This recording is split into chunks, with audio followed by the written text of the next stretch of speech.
across the UK, on DAB+, on your smart speaker, on your smart TV, and on your side.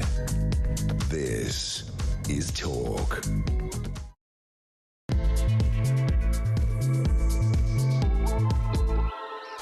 There you are. Good afternoon and welcome to Drive Time right here on Talk. Stand by for 3 fast-paced hours of news, views and topical debate. I'm your host, Kevin O'Sullivan, and I'll be with you all the way to 7 o'clock. Get involved, get on the phone and call me on 0344 499 1000. That's 0344 499 1000.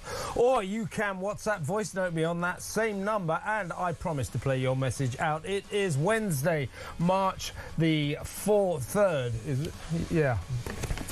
It's Wednesday, March the 4th. Anyway, let's get going. It's Wednesday, March the 4th. Here's what's coming up. Whose side is Keir Starmer on? After snubbing America, being dismissed by Donald Trump as no Churchill, becoming the Prime Minister who took the great out of Great Britain while conducting a feeble foreign policy dictated by his craven courting of the Muslim vote. Where was Two-Tier last night? At an iftar bash in Westminster Hall, assuring the assembled Muslims in a fawning speech that Britain is not in any way involved with the attacks on Islamic Iran. His palpable desperation was enough to make your skin crawl. What the hell is this weird little man playing at? 0344 499 1000. But good news for the French warships that have been defending Britain's airbase in Cyprus. They can stand down because Greek Navy frigates are taking over. And never fear, in-action man Keir yesterday ordered HMS Dragon to head to the Mediterranean. 24 hours later, it is still docked in Portsmouth Harbour, and it isn't expected to get to Cyprus for at least a week, maybe a fortnight. So Starmer's broken Britain is defended by foreign navies. Whatever happened to Britannia ruled the waves? How have we sunk to this shocking humiliation? 0344 499 1000. Meanwhile, the Middle East has erupted into all-out conflict. The ominous prospect of World War III becomes a terrifying reality. The UK is spiralling into an economic doom loop. And what are our hard-working MPs doing? Dancing. Yes, as the global catastrophe loomed, Britain's representatives of the people this morning were strictly enjoying themselves, jigging away in a mass dance class at Portcullis House. Good to see. New Green MP Hannah Spencer tripping the light fantastic, getting her nose to the grindstone, representing the people of Gorton and Denton, dancing. And Speaker Lindsay Hoyle waltzing away without a care. Frankly, why don't this lot just foxtrot off Oscar? 0344 499 1000. All that and so much more, so don't go anywhere. Stick with me right here, right now on Talk, the home of free speech and common sense. Let's spend Wednesday afternoon together, and I'm very pleased to welcome to the show for the first 20 minutes or so the Deputy Leader of Durham County Council, Reform UK Deputy Leader, of course, Darren Grimes. Welcome, Darren. Hiya, Kev. How are you doing? I'm doing OK. It's good to have you on the show. It really is. And I noticed that you shared mine and millions of Brits' horror at what Keir Starmer was up to last night. So yesterday, it was breaking news on this show. Donald Trump stuck it to him and said, this guy is no Churchill. We are not dealing with Churchill here. He said that he was that Britain had been very, very uncooperative. He wonders, I never thought Britain would treat us like this, and so on and so forth. Of course, he's talking about Keir Starmer's refusal to let America use British military facilities to launch strikes on Iran. He sort of U-turns slightly, but still hasn't really allowed America unequivocal use of our facilities. Donald Trump, understandably furious, basically declaring that the special relationship, thanks to Keir Starmer, is now in the toilet. Where did Keir Starmer go last night? I could hardly believe my eyes. It was an iftar bash when Muslims come together to eat a meal after another day of fasting during Ramadan. It was in Westminster Great Hall.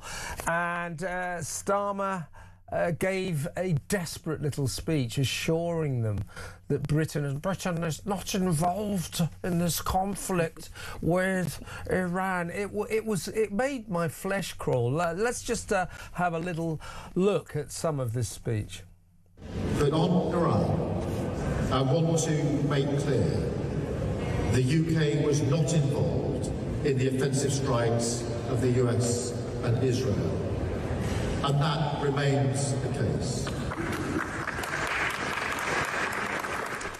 And then he went on, Darren, to talk about, the Muslim faith being the bond that keeps Britain together and all that sort of claptrap. But I was staggered to see it. Well, give me your thoughts. Yeah, listen, I actually wasn't staggered to see it, Kev, to be honest with you. I expected it. After a week of finding out that the Labour Party will reject any allegation from independent verifiers that the election in Gorton and Denton was largely led by sectarianism and, let's be honest, dodgy votes. And quite frankly, he stands up there last night after a RAF base has been bombed by a drone and says, oh, don't worry, actually, you can still vote for us because we're not getting involved in the Iranian scrap. As if actually that Trump is the only one who has noticed that Britain has gone from being the British bulldog to a sort of globalist poodle in one prime minister. And Trump says, no, Churchill. I mean, you can bet your bottom dollar no Churchill. Churchill used to drink more than a fish, Kev, but he was still one hell of a man more than Keir Starmer is. The man is spineless. He is a complete rejection, I think, of anything that Britain used to stand for on the world stage. It's basically the equivalent of hiding behind the sofa when the big lads start swinging. Churchill stared down the Blitz. Starmer stares down a Trump tweet and decides that actually the best reply is to stand up at a Ramadan buffet and say, don't worry, I stand for you. Well, yeah. Who does he stand for? The rest of us? I don't think so. Yeah, I mean, the question, we're just watching footage of him at that function last night, smarming up to the ambassador for Palestine and the... Exactly. A dodgy fella, Kev, a dodgy fella. Well, I would imagine so. And also for the Pakistani representatives and so on and so forth. It does beg the question, doesn't it, Darren? Our Prime Minister, whose side is this guy on? We still don't really know. He has yet to fully condemn Iran. He said, they shouldn't really be lashing out at other nations. But he is not fully supporting America. He's not fully supporting Israel, to say the least. Both of our allies feeling very, very let down by this guy. And it's all, as we're seeing here in this footage, it's all because he is still cravenly courting the Muslim vote. That if he didn't get the memo, he's lost it. We found that out at Gorton and Denton. They're not going to vote for him. So all of this is for nothing. Well, they've totally decided that the white working class, they're not going to bother even trying to win their votes anymore, right? They've seen what happened in the Denton side of that constituency, and they overwhelmingly voted for reform. I was there myself. I saw it. And ultimately, he pivoted in that speech last night. He pivoted to this sentence on Gaza injustice or Gaza justice. Now, I actually would put it to him, he must agree with the deputy leader of the Green Party, who after October 7th, the massacre that took place and the atrocities that took place alongside of it, he said that actually it was good to see white settlers in Israel being dealt with. Now, that to me is an absolutely disgusting thing to say. One, it's ignorant to the fact that there are lots of Middle Eastern Jews who aren't white-skinned. They're not all European or of European heritage. And also, equally, it's a disgusting thing to say that basically you're effectively arguing that Jews have no place to actually call their own home. And I'm afraid that this is the kind of rhetoric and kind of activism that the Prime Minister is actually pandering to here. While they're all breaking their fast, I would argue that actually this man is breaking Britain. He is pandering to extremism. And I find it deeply concerning, deeply troubling, and the fact that he won't engage with the very damning revelations that have come out of that by-election trouble me beyond belief. And it also troubles me that both him and his Jiminy Cricket mate, the Attorney General Richard Hermer, both, whenever confronted by any situation, they just dive into their international law books, as I said. Human rights. Yeah, and international law. Nobody, international law is for people like Starmmer and Hermer. It's not for real human beings. It really isn't. Let's now talk about another really alarming aspect of this man's premiership, Keir Starmer. He has humiliated this nation. 2 missiles were fired from Iran at our RAF base in Cyprus. One hit the runway, the other one mercifully just missed. Again, mercifully, no one was hurt, but those were direct attacks on our military airbase. Absurdly, ludicrously, the Defence Secretary John Healey went onto television at the weekend and said, "Oh no, they didn't deliberately fire those missiles at us. They were spraying them out anyway. They didn't know where they were going, so just accidentally." 2 missiles from Iran ended up exploding basically on the airbase, the British airbase in Cyprus. That insulted our intelligence, to say the least. But of course, we needed to defend. This was a situation, the bombs and missiles raining down all over the Mediterranean. Britain needed to defend its airbase. Unfortunately, we didn't have anyone to do that. So the French warships went to defend British military personnel on Cyprus. The French have got a break now because they've sailed off, and Greek Navy frigates are now protecting British military personnel. Meanwhile, Keir Starmer yesterday morning said, I'm considering sending a Navy vessel to defend our airbase. By the afternoon, he said, yes, he definitely would do that. It's HMS Dragon. HMS Dragon has been ordered to proceed to the Mediterranean post-haste. Unfortunately, it's still, in 24 hours later, it's still in Portsmouth Harbour, will be there for some time to come, apparently, and is not expected to arrive at Cyprus for, at best, a week. It may even take a fortnight. Whatever happened, Darren, to Britannia rules the waves? How has this man Starmer reduced us to a nation that has to beg foreign navies to defend us? It's embarrassing. It's humiliating. Yeah, I mean, they call that relationship the entente cordiale. I call it the complete and utter bloody shambles, Kev. That's what it is. Because ultimately, the arrival date of next Tuesday, next Tuesday, I mean, come on, what could have happened by then? This all kicked off on Saturday, right? And how far has it gone already? What could they do to that RAF base by then? I care more about the lives of our servicemen and women who are out there after a base has been hit. And of course, we've got many expats in Cyprus too. Ultimately, the fact of the matter is that him saying we're going to send out this ship that hasn't even left, as you say, and then the conflict will be over before the crew actually, reach their seasickness tablets. And the French are the ones, and the Greeks are sending out their own fleets to defend our own RAF base. It just smacks, doesn't it, of him saying, I don't want to be involved because I'm worried how this will play out with the voter base that we're losing in Britain. Yeah, that's what he cares more about, Kev. Totally agree with you, Darren. The Gorton and Denton by-election result is dictating British foreign policy. And at the root of all of this, though, Darren, I think you're talking about these Labour cabinet ministers and Keir Starmer. They're just overgrown 1970s students. They're all pacifists, and like Jeremy Corbyn, every time they see a bomb explode, they're like, oh, negotiate.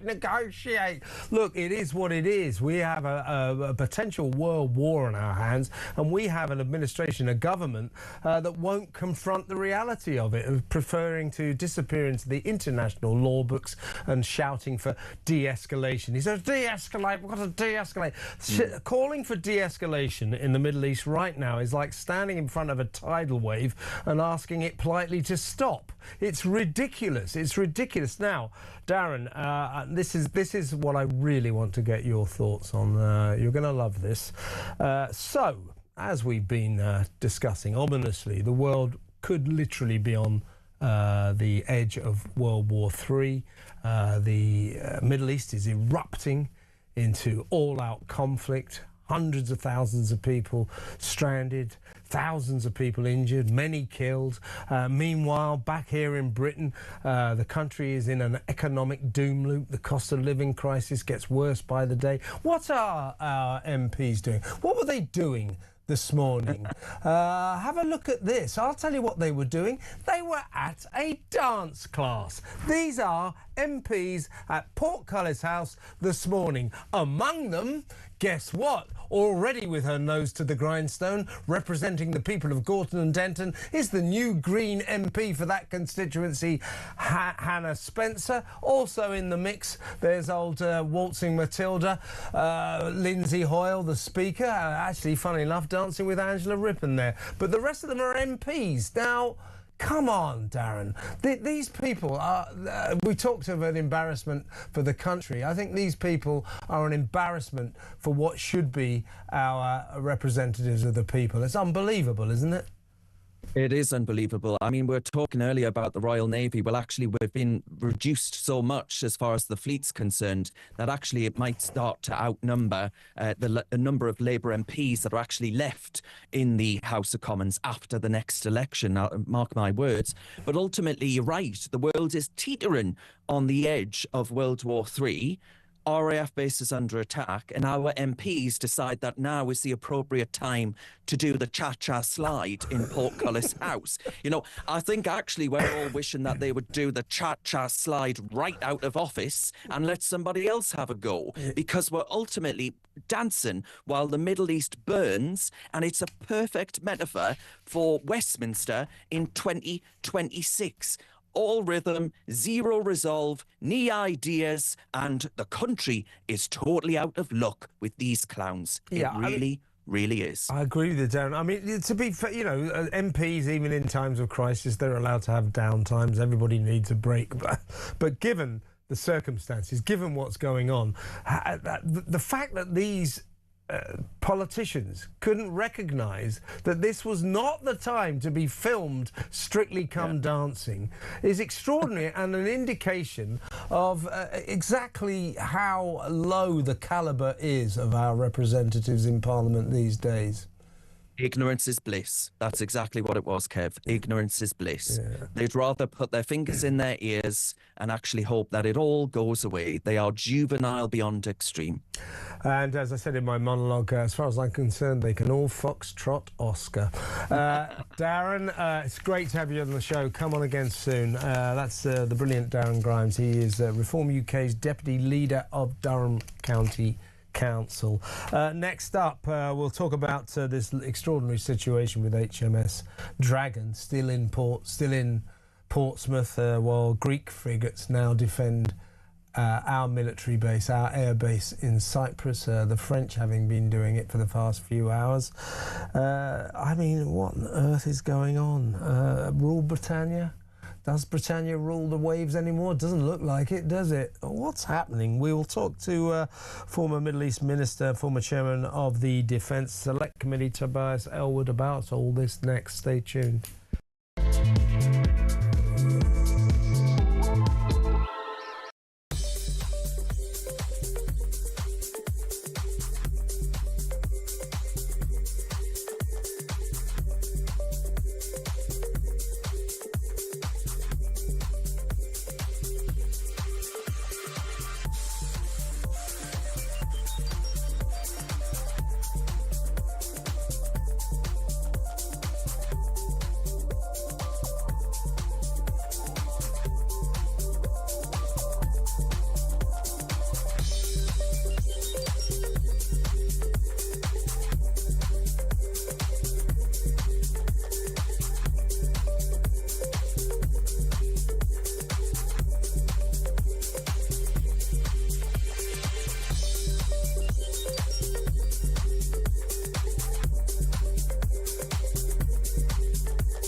The Green Party have won the Denton and Gorton by-election. Labour in third place. Breaking news that Peter Mandelson has now been arrested. So Mandy and Andy have now both had their collars felt. What would Andrew Loney tell them to do? To come clean, be honest. And if Charles is complicit in this cover-up, which I believe he is, then I think he has to fall on his sword. When you define sex, what your gender or sex, what you mean is biological sex, and that's a man or woman, what you are physically, not what you think you are on a Wednesday afternoon.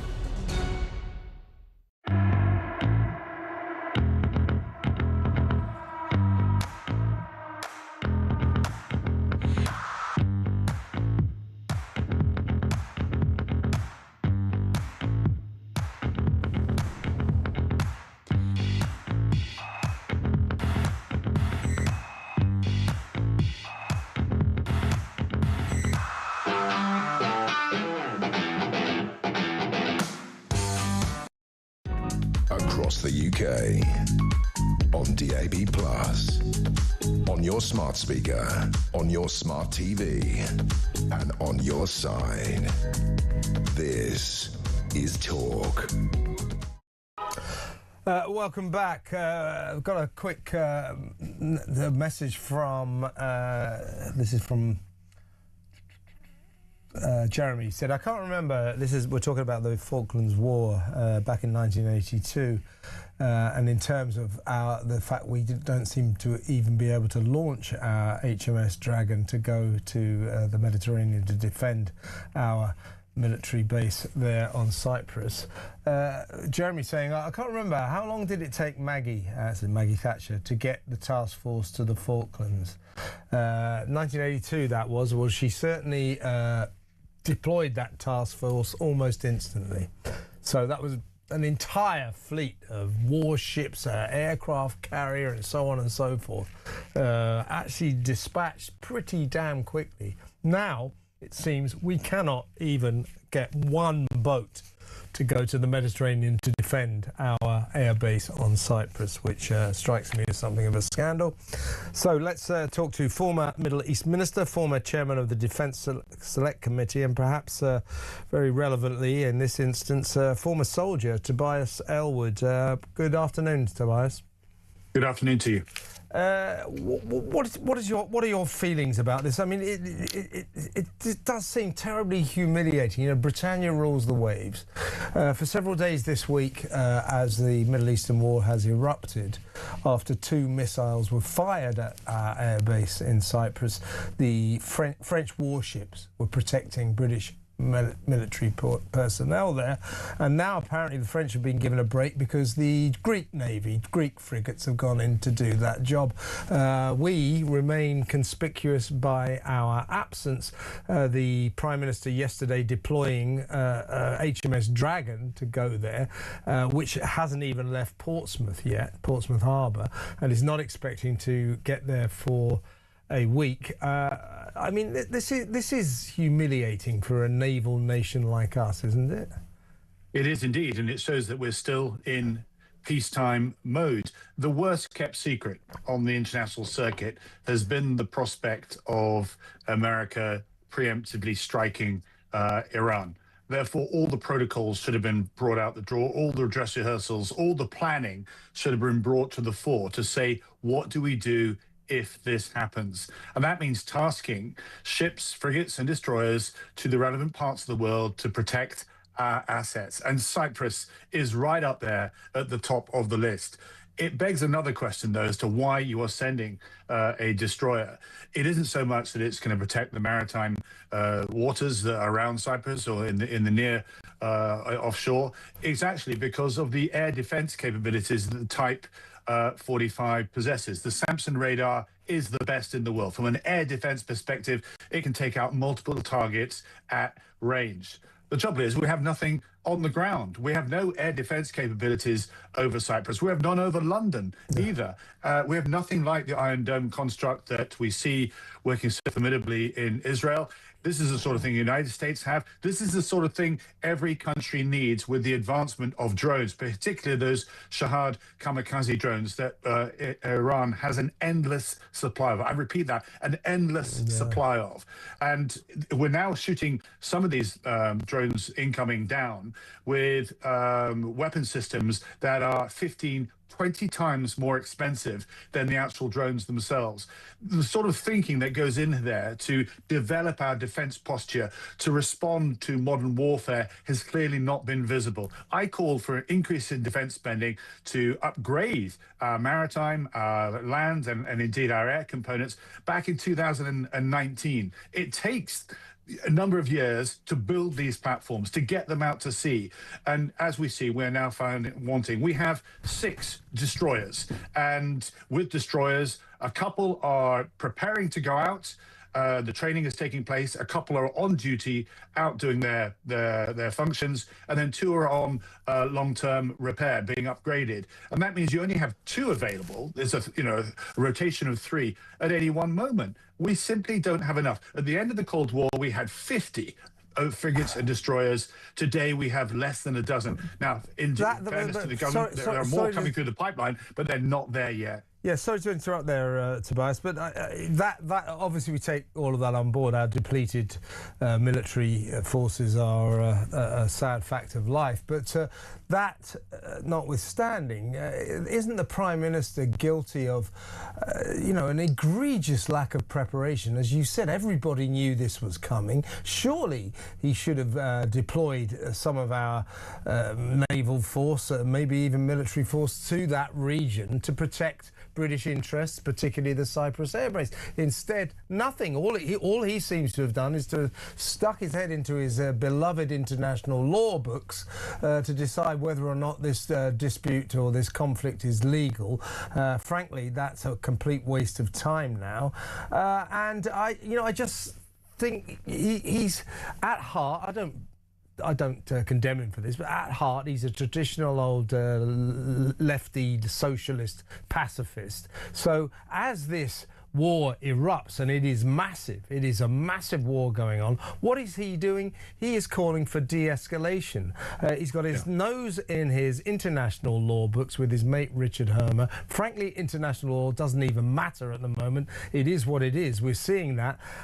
And he calls for de-escalation, which under the circumstances, I said earlier, is a bit like standing in front of a tidal wave and politely asking it to stop. I mean, he is just a kind of model of ineffectiveness, isn't he?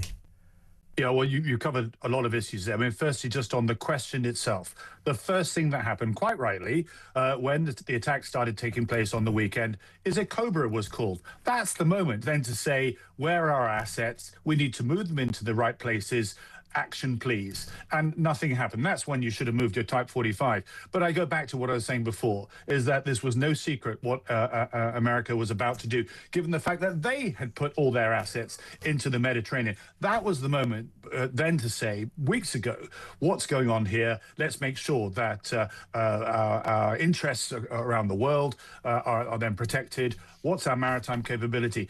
It could be operationally the ships simply weren't ready to sail, and that's another shocker. But we've sort of covered that ground to say just how depleted, how overstretched our armed forces are. And this is the drama here. You talk about international law. We should have something, I'm afraid, that links all nations together. I agree with that. That's above that. I agree with that. I do agree. Let me finish the point, because I'm now perhaps going to surprise you by saying once the first shots were fired, I disagreed with Trump going in, much as this is a terrible regime and sponsor of terrorism. But if you don't know what victory looks like, if you don't know why you're sending troops into harm's way, what is the long-term outcome, then you have to question whether it's the right moment to do so before you've done some more planning.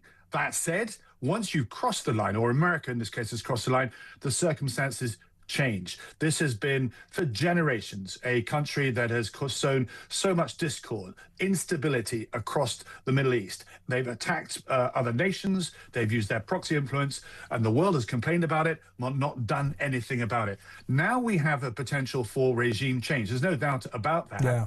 My view is that after decades of causing so much influence, negative influence across, this is the moment that we join in and fill the gaps that America doesn't have, which is to say, how do you transit from this theocratic regime into a more democratic and open society, which is what the Iranian people want. And my fear is that Trump will call stumps in a couple of weeks' time, and it'll be a Venezuela situation whereby it's the same regime under new leadership making promises to Donald Trump. I'm not to do nuclear, I'm not to do long-range missiles, I'm not going to support those proxies, and then we all go home. And the Iranian people are the ones that lose out, as does the Middle East, because in a couple of years' time, we'll be back to square one. Exactly. Last question, Tobias, slightly facetious, but do you agree with President Donald Trump that Keir Starmer is no Winston Churchill?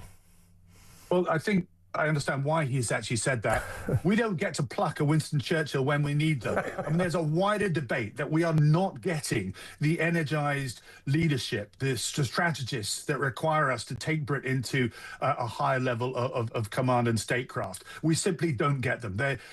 Nobody's attracted to become a politician anymore on the scale that we require them. Therefore, we're left with what gets elected. You are right to say that this is very much a more pacifist of a prime minister than we require at this moment. There is a state of urgency around Britain. There's an absolute duty to defend Britain and to stand up, and we're not getting that yet. He needs to elevate his game for the betterment of Britain. The bigger question as to why we don't get these Churchillian characters, that's for another debate, isn't it? It certainly is. Tobias, really good to talk to you. Thank you so much. Tobias Ellwood, their former Middle Eastern minister. When we come back, we're going to talk to my friend Ahmed Yaqub. He's the co-founder of the Independent Candidates Alliance in Birmingham. And I'm going to ask him, as Keir Starmer so assiduously courts the Muslim vote, whether Yaqub or Ahmed thinks that he's got it, whether or not Muslims will vote Labour come the next election. We'll talk about that next. I'll also ask Ahmed what he thinks about the whole situation with Iran. So much still to come. Stay tuned.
UK. On DAB+. On your smart speaker. On your smart TV. And on your side. This is Talk. Welcome back. Should MPs, this was this morning, should they be at a big dance class? Strictly Come Dancing, Strictly Come MPs Dancing. Should they be doing that? The Speaker, Lindsay Hoyle, new Gorton and Denton MP, the Green MP, Hannah Spencer, wasting no time and getting down to hard work, tripping away, dancing. Should they be doing that? Look at them. Look at them. There you go. Angela Rippon turned up to help them along. MPs. This is Portcullis House, part of the Westminster Palace. Should they be doing that today, of all days? World War III, knocking on the door, country falling apart at the seams, economic doom loop. Really? 03444 499 1000. Let's go over to my next guest. He is co-founder of the Independent Candidates Alliance, solicitor, Ahmed Yaqub. Welcome, Ahmed. Good afternoon, Kevin. You okay? Sorry, I miscalculated my gym session. I'm in the car. Yeah, that's okay. You're looking good. Looking good. Let me ask. Can I ask you this? Keir Starmer is quite clearly very keen on the Muslim vote. Last night he was at an iftar event pleading with the Muslim community basically to be on his side. He fought very hard on that ticket up in Gorton and Denton. Now, as a what I might call a kind of community leader in the Muslim community, have Labour got the Muslim vote? Are Muslims going to vote for Keir Starmer? Or if... Look... what do you think? They've completely lost it. Look, at the end of the day, Gorton and Denton showed that you saw Muslims voting for a party that is run by a Jewish man and who are very pro-trans and pro-LGBT education, which usually, of course, Muslims are morally, they don't agree with that, but they thought, let's defeat the lesser of the two evils in that case, let's go with the lesser of the two evils in that case, and they went with the Greens.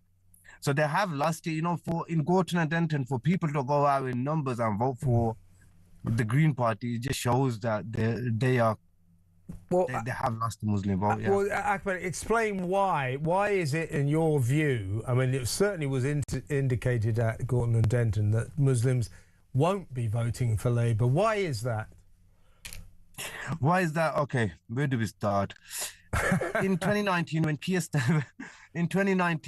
Starmer first took over, he specifically stated that the Kashmir issue, which is very close to my heart and very close to a lot of Muslims' hearts, he clearly stated that this is a bilateral issue between India and Pakistan and no one else should be involved in it. When it was the British after the partition that left the mess there in Kashmir. So we always relied on the British to do something for us. And that's the first thing that Keir Starmer did and said when he got into office. Secondly, the Gaza war took place when Keir Starmer said that Israel has a right to cut off water, electricity, and all forms of aid to Gaza, that they deserve this for some reason. The innocent children that are dying deserve this. And then comes the 2024 election, and then Labour win, and Shabana Mahmood becomes the Home Secretary, and then she goes on a tangent about the migrants and how the migrants will be stopped and how ILR will be 10 years and taking digs at people that they need to be at the level of A-level English to be, to remain in this country. Yeah. So they've gone from bad to worse.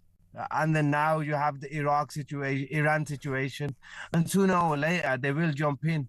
So where do you stand? That as well. I wanted to ask you, of course, about Iran.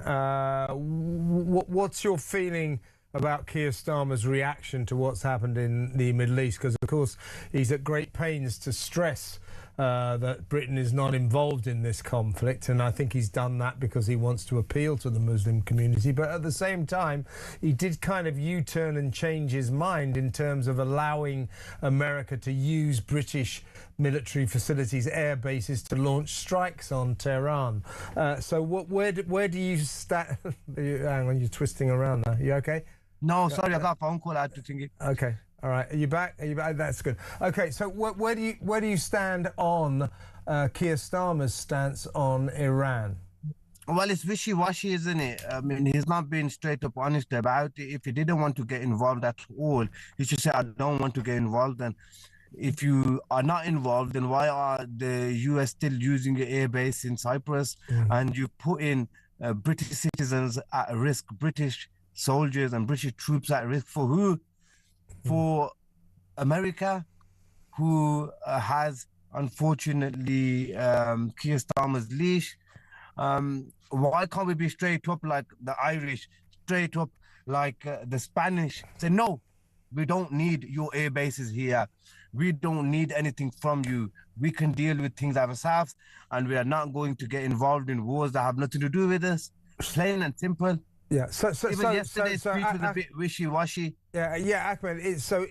If Keir Starmer had stayed strong, because he did, of course, initially tell Trump, you can't use Diego Garcia, you can't use our RAF bases in Britain. He did say you can't use our RAF bases to launch your strikes on Iran. Had he have kept to that, because of course he changed his mind, as he always does, but if he had stuck to that, would he have earned the Muslim community's support? See, Keir U-turn Starmer is a perfect name to describe him. See, I think he's lost a Muslim vote. It would have sort of, slowly tried to crawl back, but I think it's a very uphill struggle for them now to get that Muslim vote back, no matter what Keir Starmer does now. We know that the leash of Keir Starmer is in Donald Trump's hand, and Donald Trump's leash is in Benjamin Netanyahu's hand. So it all goes back to Israel. So for all the efforts that Keir Starmer clearly makes to court the Muslim vote, he's obsessed with it. Most of the things he does, most of his policies are geared towards making Muslims vote for him. For all of that he does, you're saying, Ahmed, that it just isn't working, that Muslims in this country, they're going to vote Green, not Labour. No, they would vote Greens if there's no credible independent candidates. Like in Birmingham, everyone's voting independent. They're not voting Greens, they're voting independents. And I think Manchester and, Gorton and Denton was an exception. There was no good independent candidate, so the Muslims voted against. But you see, my basic, I get that. My basic point, though, Ahmed, which we've sort of covered, but I just want to kind of crystallise it: the Muslim community in this country, 4 million Muslims, but are not likely now to vote Labour, in your view. Definitely not. Like I said, look. They crushed their moral sort of ideologies and voted for Greens, even though and they let members of the Green Party into mosques. Now these are people that usually wouldn't be in the mosques, usually wouldn't be advocating, but the Muslim community hate the Labour Party so much now that they'll vote anything and anyone just to get them out. So they really hate the Labour Party. I mean, one thing I would say, Ahmed, is, it's almost as if we're saying, Muslims are really different to the rest of Britain. No, we're all British. So the Muslim people, just like Christian people, just like Jewish people, we've all got to suffer this government and its hopeless economic policies and the mess. Exactly that. And I think that's a better way to put it. The British are fed up with Keir Starmer and the Labour Party. The British are fed up that there's cuts after cuts. The British are fed up that Keir Starmer did a U-turn on not just issues abroad, here as well. The pensioners, the winter fuel cuts, the disability allowances. The list goes on. He went after the taxi drivers. Here in Birmingham, we have a bankrupt council. We still have an increase the other day increase of another 4-point-something% in council tax. It's like they've got money for wars, but they haven't got money to feed the poor, and that's the sentiment of, I think, more than 50% of the British public now, and that's why you're seeing the rise of the reform on the right, and you see the rise of independence on the left or the centre. I think you're right. Listen, Ahmed, really good to talk to you. We didn't have a row this time, so that's a first. No, I think we're agreeing on. No, we are agreeing. We are agreeing. I genuinely wanted to get your view, because I suspected exactly what you're telling me, that for all the effort that the obsessive effort that Starmmer puts into courting the Muslim vote, trying to get Muslims to vote for them, what we saw in Gorton and Denton, they're not going to vote for him. And as you said, the Muslim community kind of hate him now, right? They hate him now, and it's gone beyond that now. I mean, and the Muslim, they're not stupid. They know he's only saying stuff just to get in the good books again, but it's too late now. Yeah, well, they've got people like Ahmed Yaqub, they've got people like Shakil Afsab out now. Yeah. Ahmed, great to talk to you. Thank you so much for your time. Ahmed Yaqub there, he's the co-founder of the Independent Candidates Alliance in Birmingham. Him and his acolytes are going to put forward more than 60 candidates at the local election in Birmingham, Britain's second city, in May. They will be independents, and trust me, they'll be sort of Gaza candidates. But as he says, this is interesting, isn't it? Keir Starmer, every breath he takes, every move he makes is all geared towards courting, cravenly courting the Muslim vote. That's why he is being so lily-livered about the Middle East. He's desperate not to offend the Muslim community by being too anti-Iran. That's why he's doing it. That's why initially he wouldn't let Donald Trump use our air bases. He kind of changed his mind, but not that much. But he's not pleasing anyone, and there you have it. A prominent Muslim there, Ahmed Yaqub, saying the Muslim community in Britain hate Keir Starmer. What do you think about that? 0344 499 1000.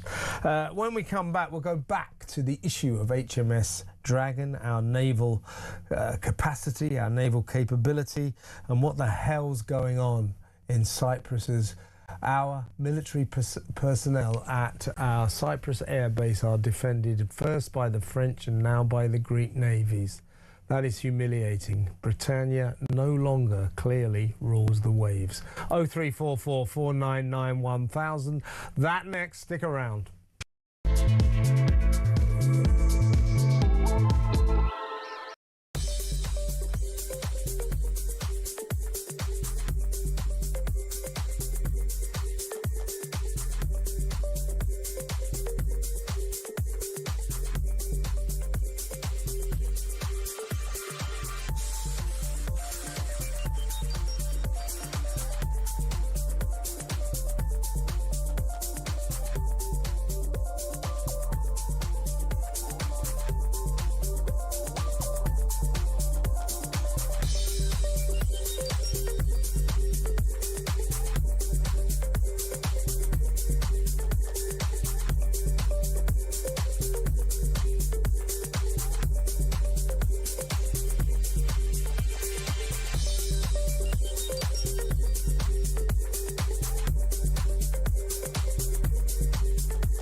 across the UK. On DAB+, on your smart speaker, on your smart TV, and on your side. This is Talk. Welcome back. Let's talk about the Navy again. Let's go over to senior lecturer in naval history at the University of Portsmouth, and he's also the general editor of the Navy Records Society, so he's definitely the right guy. Dr. Ben Jones. Welcome, Ben. Hi, Kevin.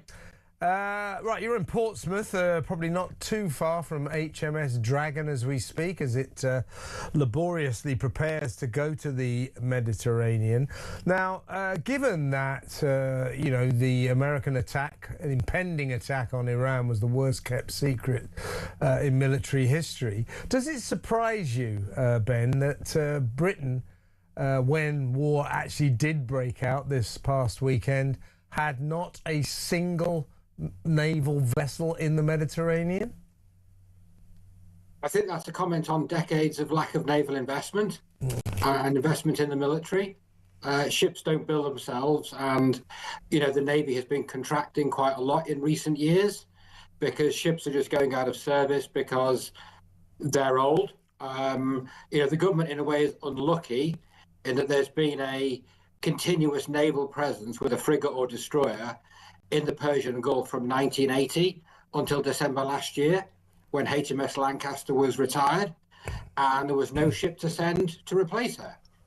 That's extraordinary. And I mean, how depleted is our Navy? I mean, somebody, I get all these messages from the audience, and somebody was referring to the Falklands War in 1982. I vaguely remember it, he said, pretending that he's actually younger than he is. But I do remember it. And Maggie Thatcher deployed a massive task force to sail all the way across the Atlantic down to the Falklands pretty damn quickly. And here we are now, Ben, unable to send one ship to the Mediterranean because, as I said, HMS Dragon, having been ordered to go to Cyprus to defend our own personnel on our airbase there, is still in Portsmouth Harbour. So we are now a nation that cannot defend our own people abroad. That's extraordinary, isn't it? I think that's fair, and that, as I say, is a result of decades of lack of investment, precipitate cost in defence over the last 15 to 20 years. So you mentioned the Falklands, but of course that was at the height of the Cold War. So the Navy had what, 50 destroyers and frigates, and in total it's probably got about a dozen today. So hang on, that's exactly what I wanted to talk to you about. So yeah. For the Falklands War, say that, how many ships did we have? I think destroyers and frigates about 50 to 60, and there are 12 today. 12. Of which, of course, a number of those, as in 1982, will be in refit and on maintenance. But obviously there are the Type 45s, we're talking about HMS Dragon. There are only 6 of those. Now, the fleet of destroyers they replaced had 12 ships. So there's been a contraction over decades. And the UK is building a number of ships, Type 26 frigates in Govan and Type 31s in Rosyth. Mm-hmm. But the first Type 26 will have taken 11 years to build by the time she enters service in 2028. Mm. And you can't just keep sailing ships which are 30, 35 years old, or submarines. It's simply not safe and it's not economically viable. So to summarise here, Ben, the headline on this is Britannia rules the waves is a thing of the past. Britain now cannot really, in naval terms, defend itself. I think that's fair. And you also raise the issue of the warning for this conflict and the fact that a ship was not put on standby and got underway to the Mediterranean. Because, of course, when Prime Ministers order action, they want it today. Yeah. And it'll be a pretty unedifying sight if HMS Dragon is still there after a week, politically, certainly.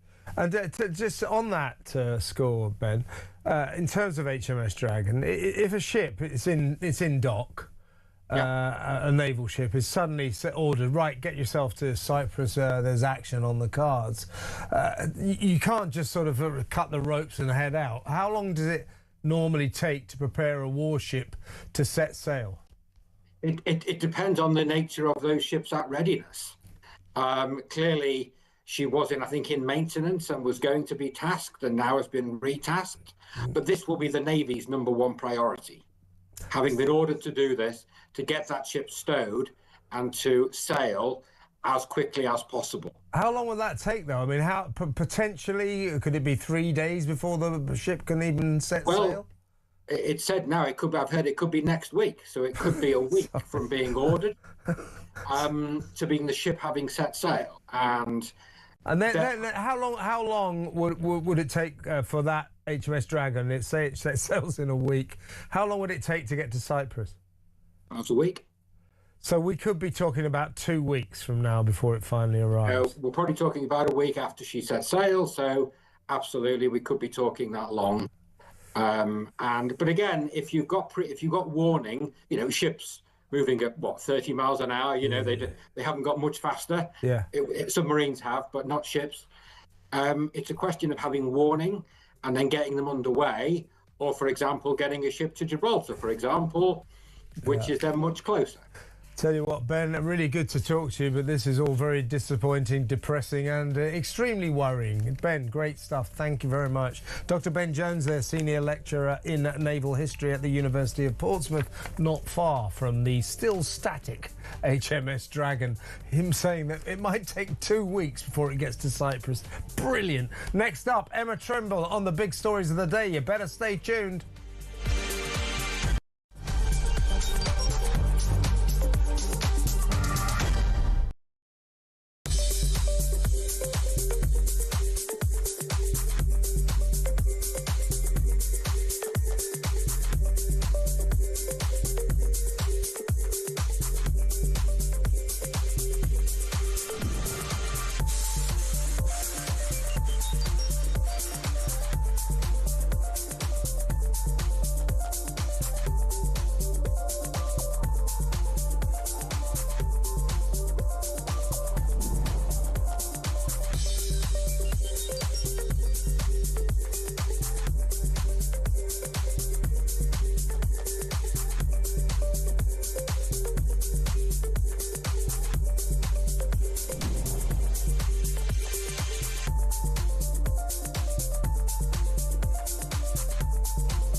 across the UK, on DAB+, on your smart speaker, on your smart TV, and on your side.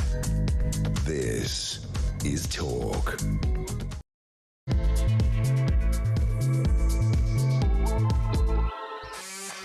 Welcome back. This is the second hour of today's Drive Time. Very busy show as always, particularly at this moment in time. An incredibly eventful week, of course. And let's go through some of the biggest stories of the day with my next guest, writer and broadcaster Emma Trimble. Welcome, Emma.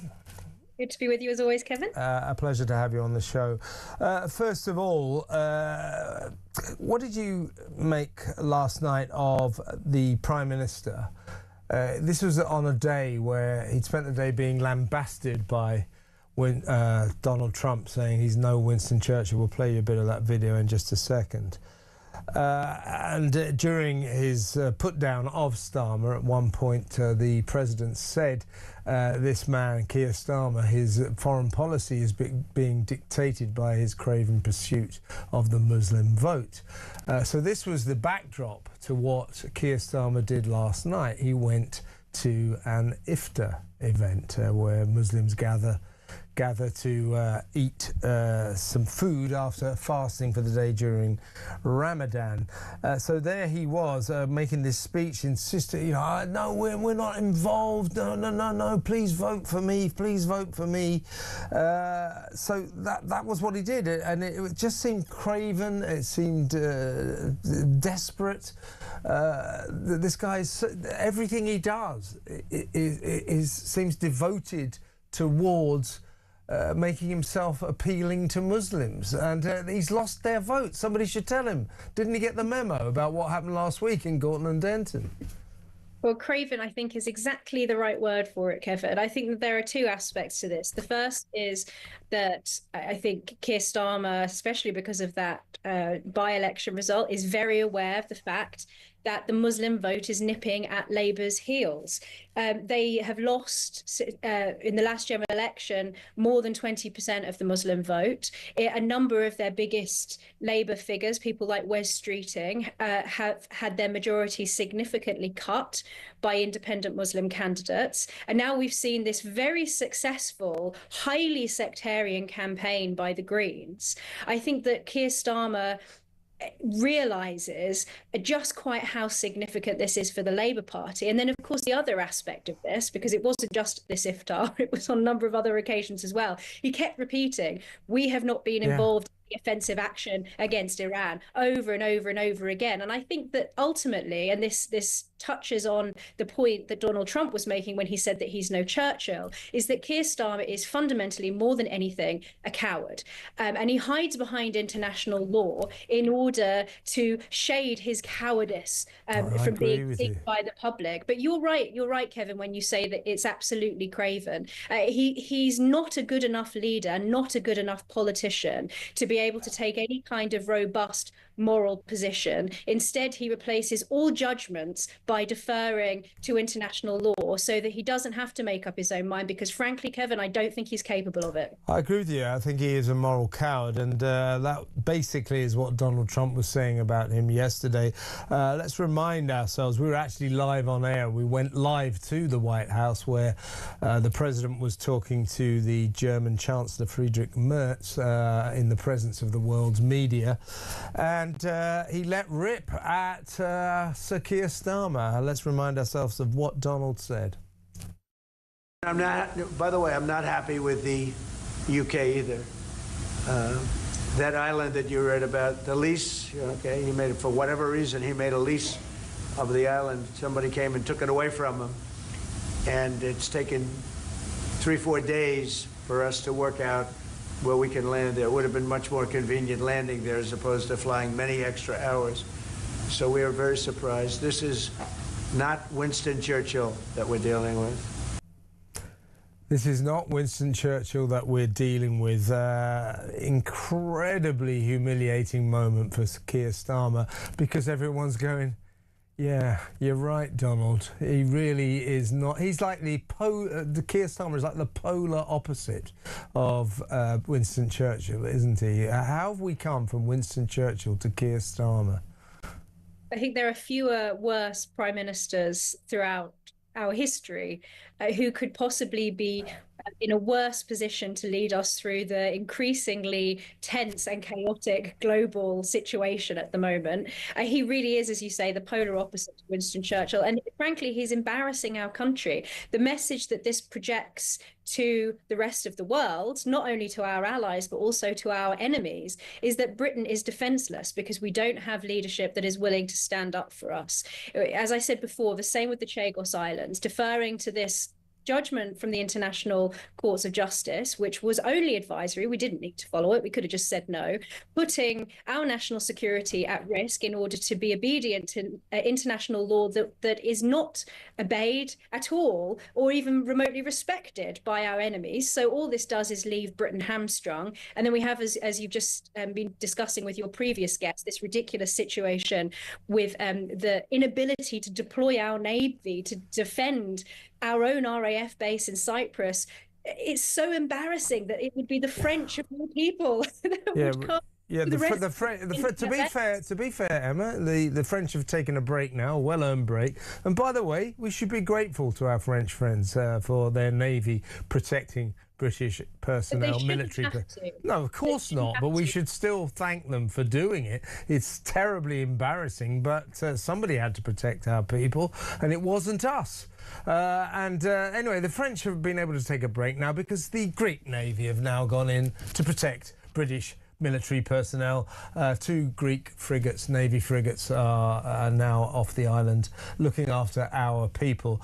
What happened to Britannia rules the waves? This is just excruciatingly embarrassing, isn't it? It is excruciating. And like I say, the message this sends to our enemies is that Britain are just sitting ducks. We already knew that the Americans were moving themselves in to conduct this campaign against Iran. All of the discussions around Chagos were aimed towards that goal. We knew, even the British public knew, that this was on the immediate horizon. So the fact that the government wouldn't have instructed the RAF to be there and ready to deploy one of our most important anti-missile defense anti-missile defense hardware in the form of this ship. I mean, it really is remarkable that the government could be so stupid and so irresponsible and so completely naive when it comes to how important impressions are when it comes to international relations.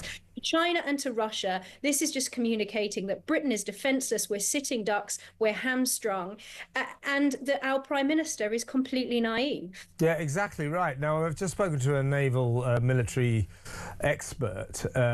He's a lecturer at Portsmouth University, so not far from where HMS Dragon still languishes in port, hasn't even set off yet for Cyprus. His name is Ben Jones. Ben told me, he said, look, the chances are to get HMS Dragon ready to set sail, he said that could easily take a week. And then it will take a week to get there. So this boat, this ship, that Keir Starmer sort of dramatic. So I've ordered it. Now I've ordered the boat to set sail for Cyprus to protect our airbase. Might not get there for a fortnight. I mean, this is just. I mean, it's almost comedy, but it's a sick comedy to say the least. It's farce, is what it is. Yeah. This boat is likely to arrive once the action is over, once it's no longer needed. Well, mind you, we should be so lucky, but I take your point. Well, perhaps. I mean, maybe this will continue and it won't be too late, but it will be too late in the sense that this would have been going on for probably at least a week already. Wow. And if you think about the enormous cost that it costs the taxpayer to deploy a ship like this. If it does arrive once the action is over, then that's an enormous waste of money. It should have already been there ready to go.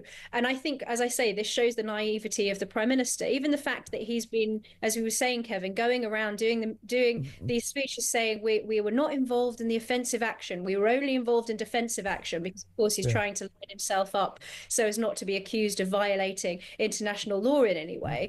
But the reality is, from the perspective of Iran, which at the core of the Iranian state is a highly apocalyptic theology, which is really makes Iran into the national equivalent of a suicide bomber, because it is willing to take itself out in order to avenge itself on its enemies. Iran doesn't give two hoots whether or not the United Kingdom was involved in offensive action or not. It regards us as its enemy. Yeah, you're exactly right, Emma. That he somehow thinks that he did this sort of slight U-turn, having banned America from using our air bases to launch strikes on Iran.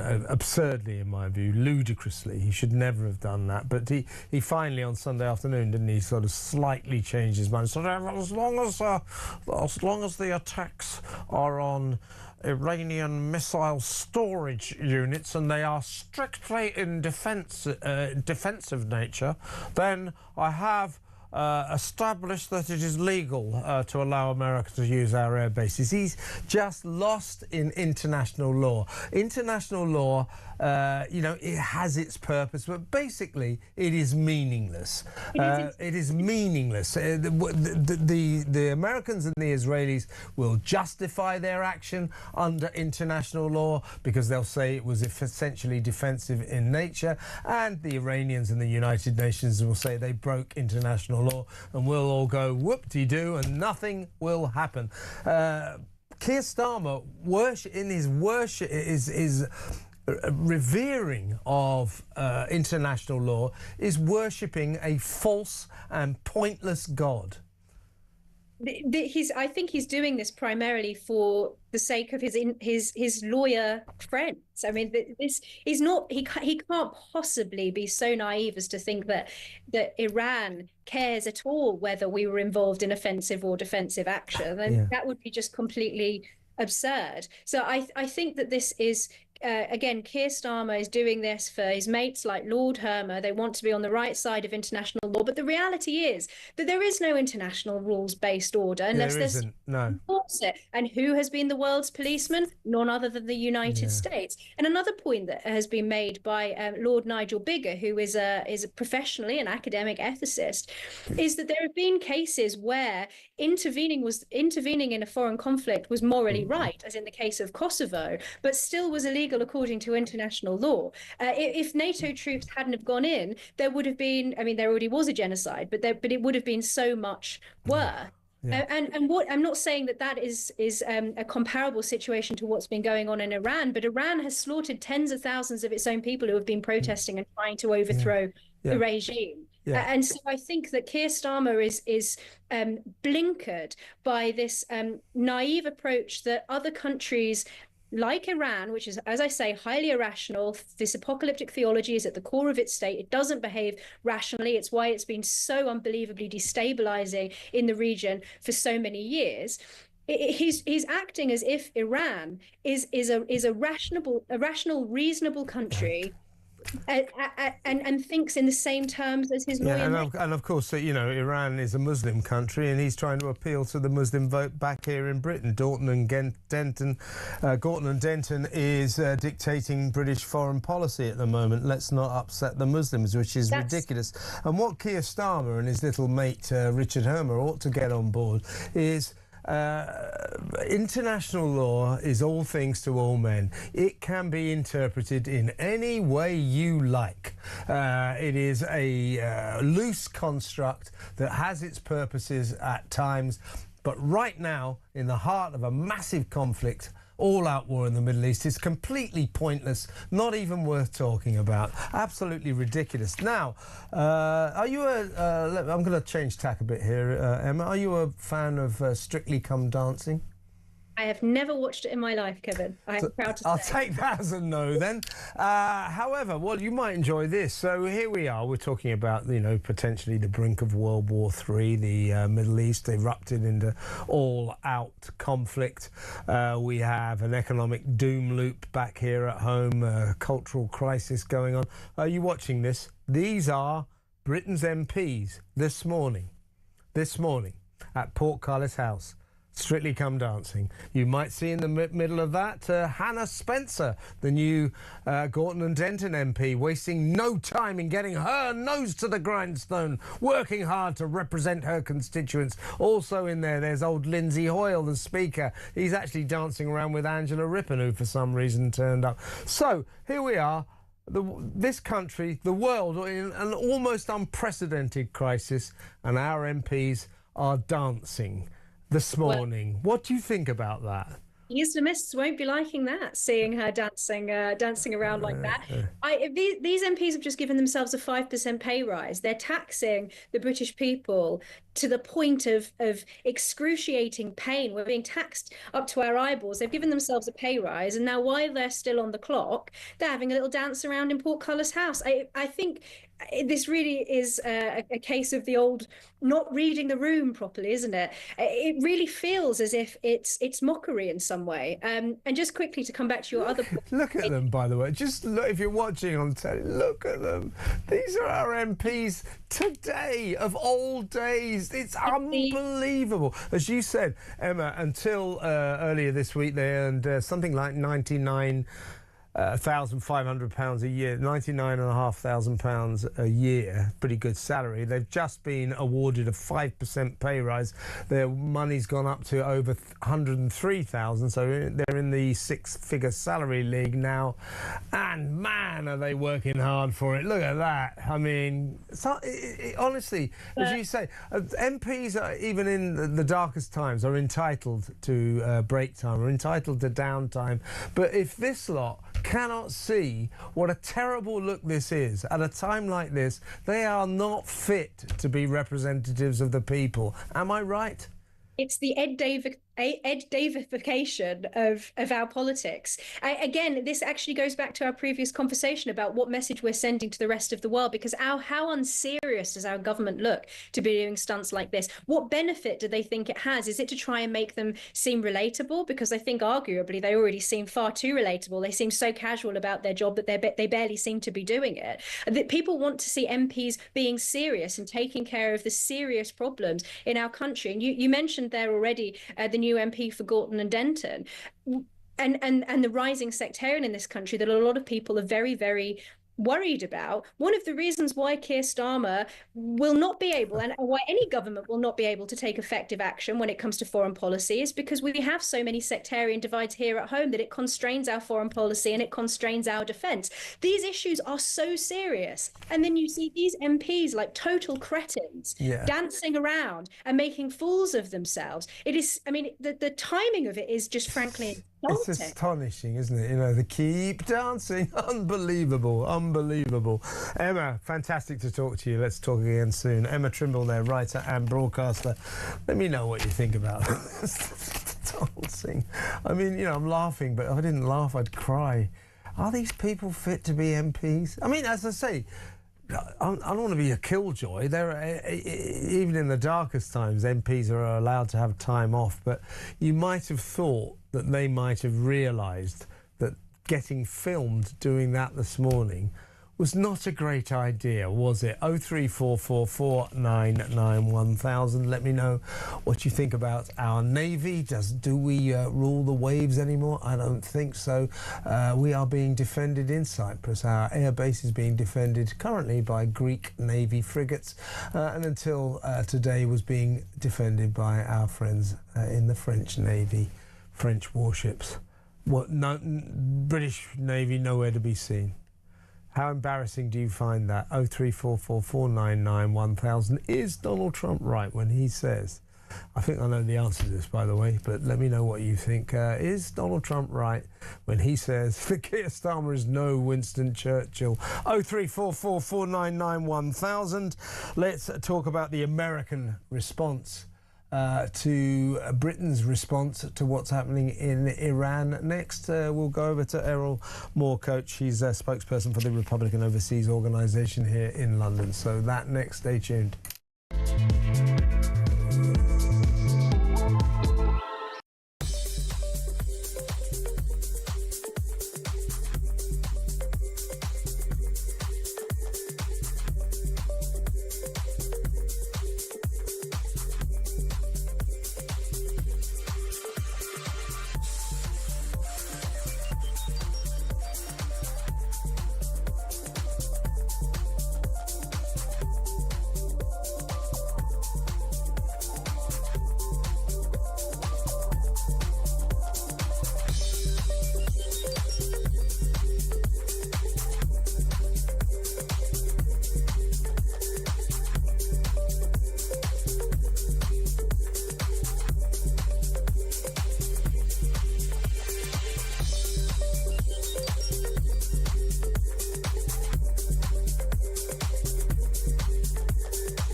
The Green Party have won the Denton and Gorton by-election. Labour in third place. Breaking news that Peter Mandelson has now been arrested. So Mandy and Andy have now both had their collars felt. What would Andrew Loney tell them to do? To come clean, be honest. And if Charles is complicit in this cover-up, which I believe he is, then I think he has to fall on his sword. When you define sex, what your gender or sex, what you mean is biological sex, and that's a man or woman, what you are physically, not what you think you are on a Wednesday afternoon. Across the UK, on DAB+, on your smart speaker, on your smart TV, and on your side. This is Talk. Welcome back. Let's talk about the American reaction to, if you like, Britain's lack of reaction to what is going on in Iran, in the Middle East. Let's talk to spokesperson for the Republican Overseas Organisation here in London, Errol Moore-Coach. Welcome, Errol. Hi, thank you for having me. Well, your president, I think, made your nation's feelings about Britain or about Keir Starmer clear yesterday when he described our dear leader as no Winston Churchill. Of course, Starmer refusing to allow America to use Britain's air bases to launch strikes on Iran, and then at the last moment, the 11th hour on Sunday, announcing that he would allow limited use under certain circumstances under international law. Donald Trump yesterday saying that he was extremely disappointed, called Keir Starmer very, very uncooperative. He's no Winston Churchill, and he can't believe that Britain has behaved like this. The special relationship right now, Errol, is in the toilet, isn't it? Well, Kevin, you know as well as me that this isn't how it should be, right? This is exactly.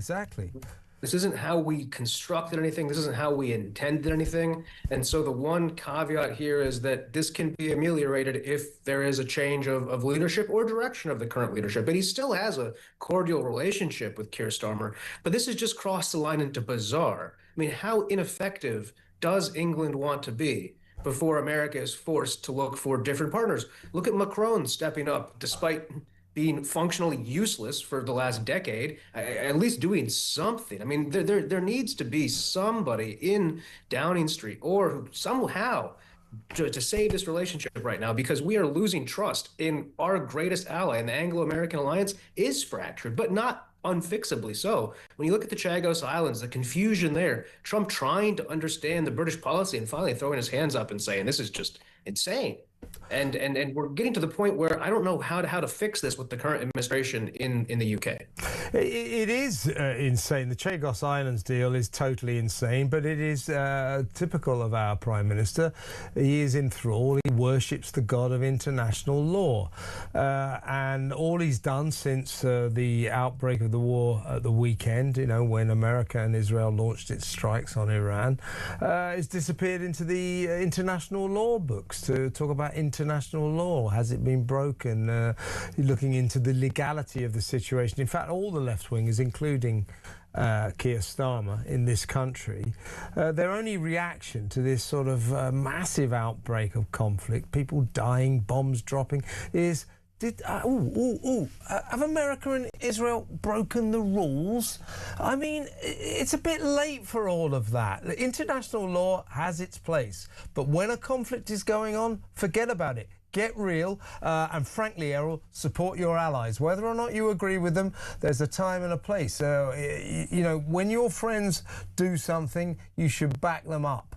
And we're not doing that to America, and America, I think, is very disappointed. I think they're very disappointed. Myself, I mean, my people I work in the defense industry. Certainly, there's a disappointment across the entire sector of this disconnect. I also would, remember like what happened in Iran in 1979. This was back also an issue that America and England shared at that time. So there's no reason why they can't come back to the table and international law. Again, it's there for maritime rules and this and that. But when it comes to the preeminent superpower in the world deciding to make a move on the greatest disruptor threat to regional stability, the greatest supporter of terrorism in the Islamic world that has spilled into Europe, has spilled into the UK, has spilled in the United States, when eventually that is decided after 47 years of tyrannical Islamic rule in that country, we expect our allies, especially England, to get behind us and push. And at the very least, to not hinder our efforts to do what we're doing there. So it begs to bring about the question of when it's going to change. And I would also, on a more upbeat note, as we enter the world of autonomous warfare, England very quickly can get back into being a relevant sea power if they start developing these type of technologies. And there's all sorts of opportunity for this to happen. So this could be a catalyst for change because it's so overtly bad to any geopolitical strategist that I think there's no way they can continue down this path for very much longer. Yeah, we're not looking like much of a sea power at the moment, considering we have an air base on Cyprus that Iran fired 2 missiles at, and we have nothing to defend that military base, that air base there. In fact, the French have defended it for a couple of days, and now the Greek Navy is defending it. We're trying to send a ship from Portsmouth Harbour, but it's still there and may take at least a fortnight to get there. So in terms of Britannia rules the waves, in terms of us being a sea power these days, forget about it.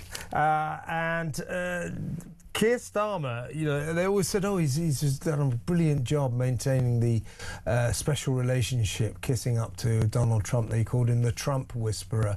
Well, whatever work he may have done in that direction, he has now completely ruined it. This guy has wrecked the special relationship, Keir Starmer, hasn't he?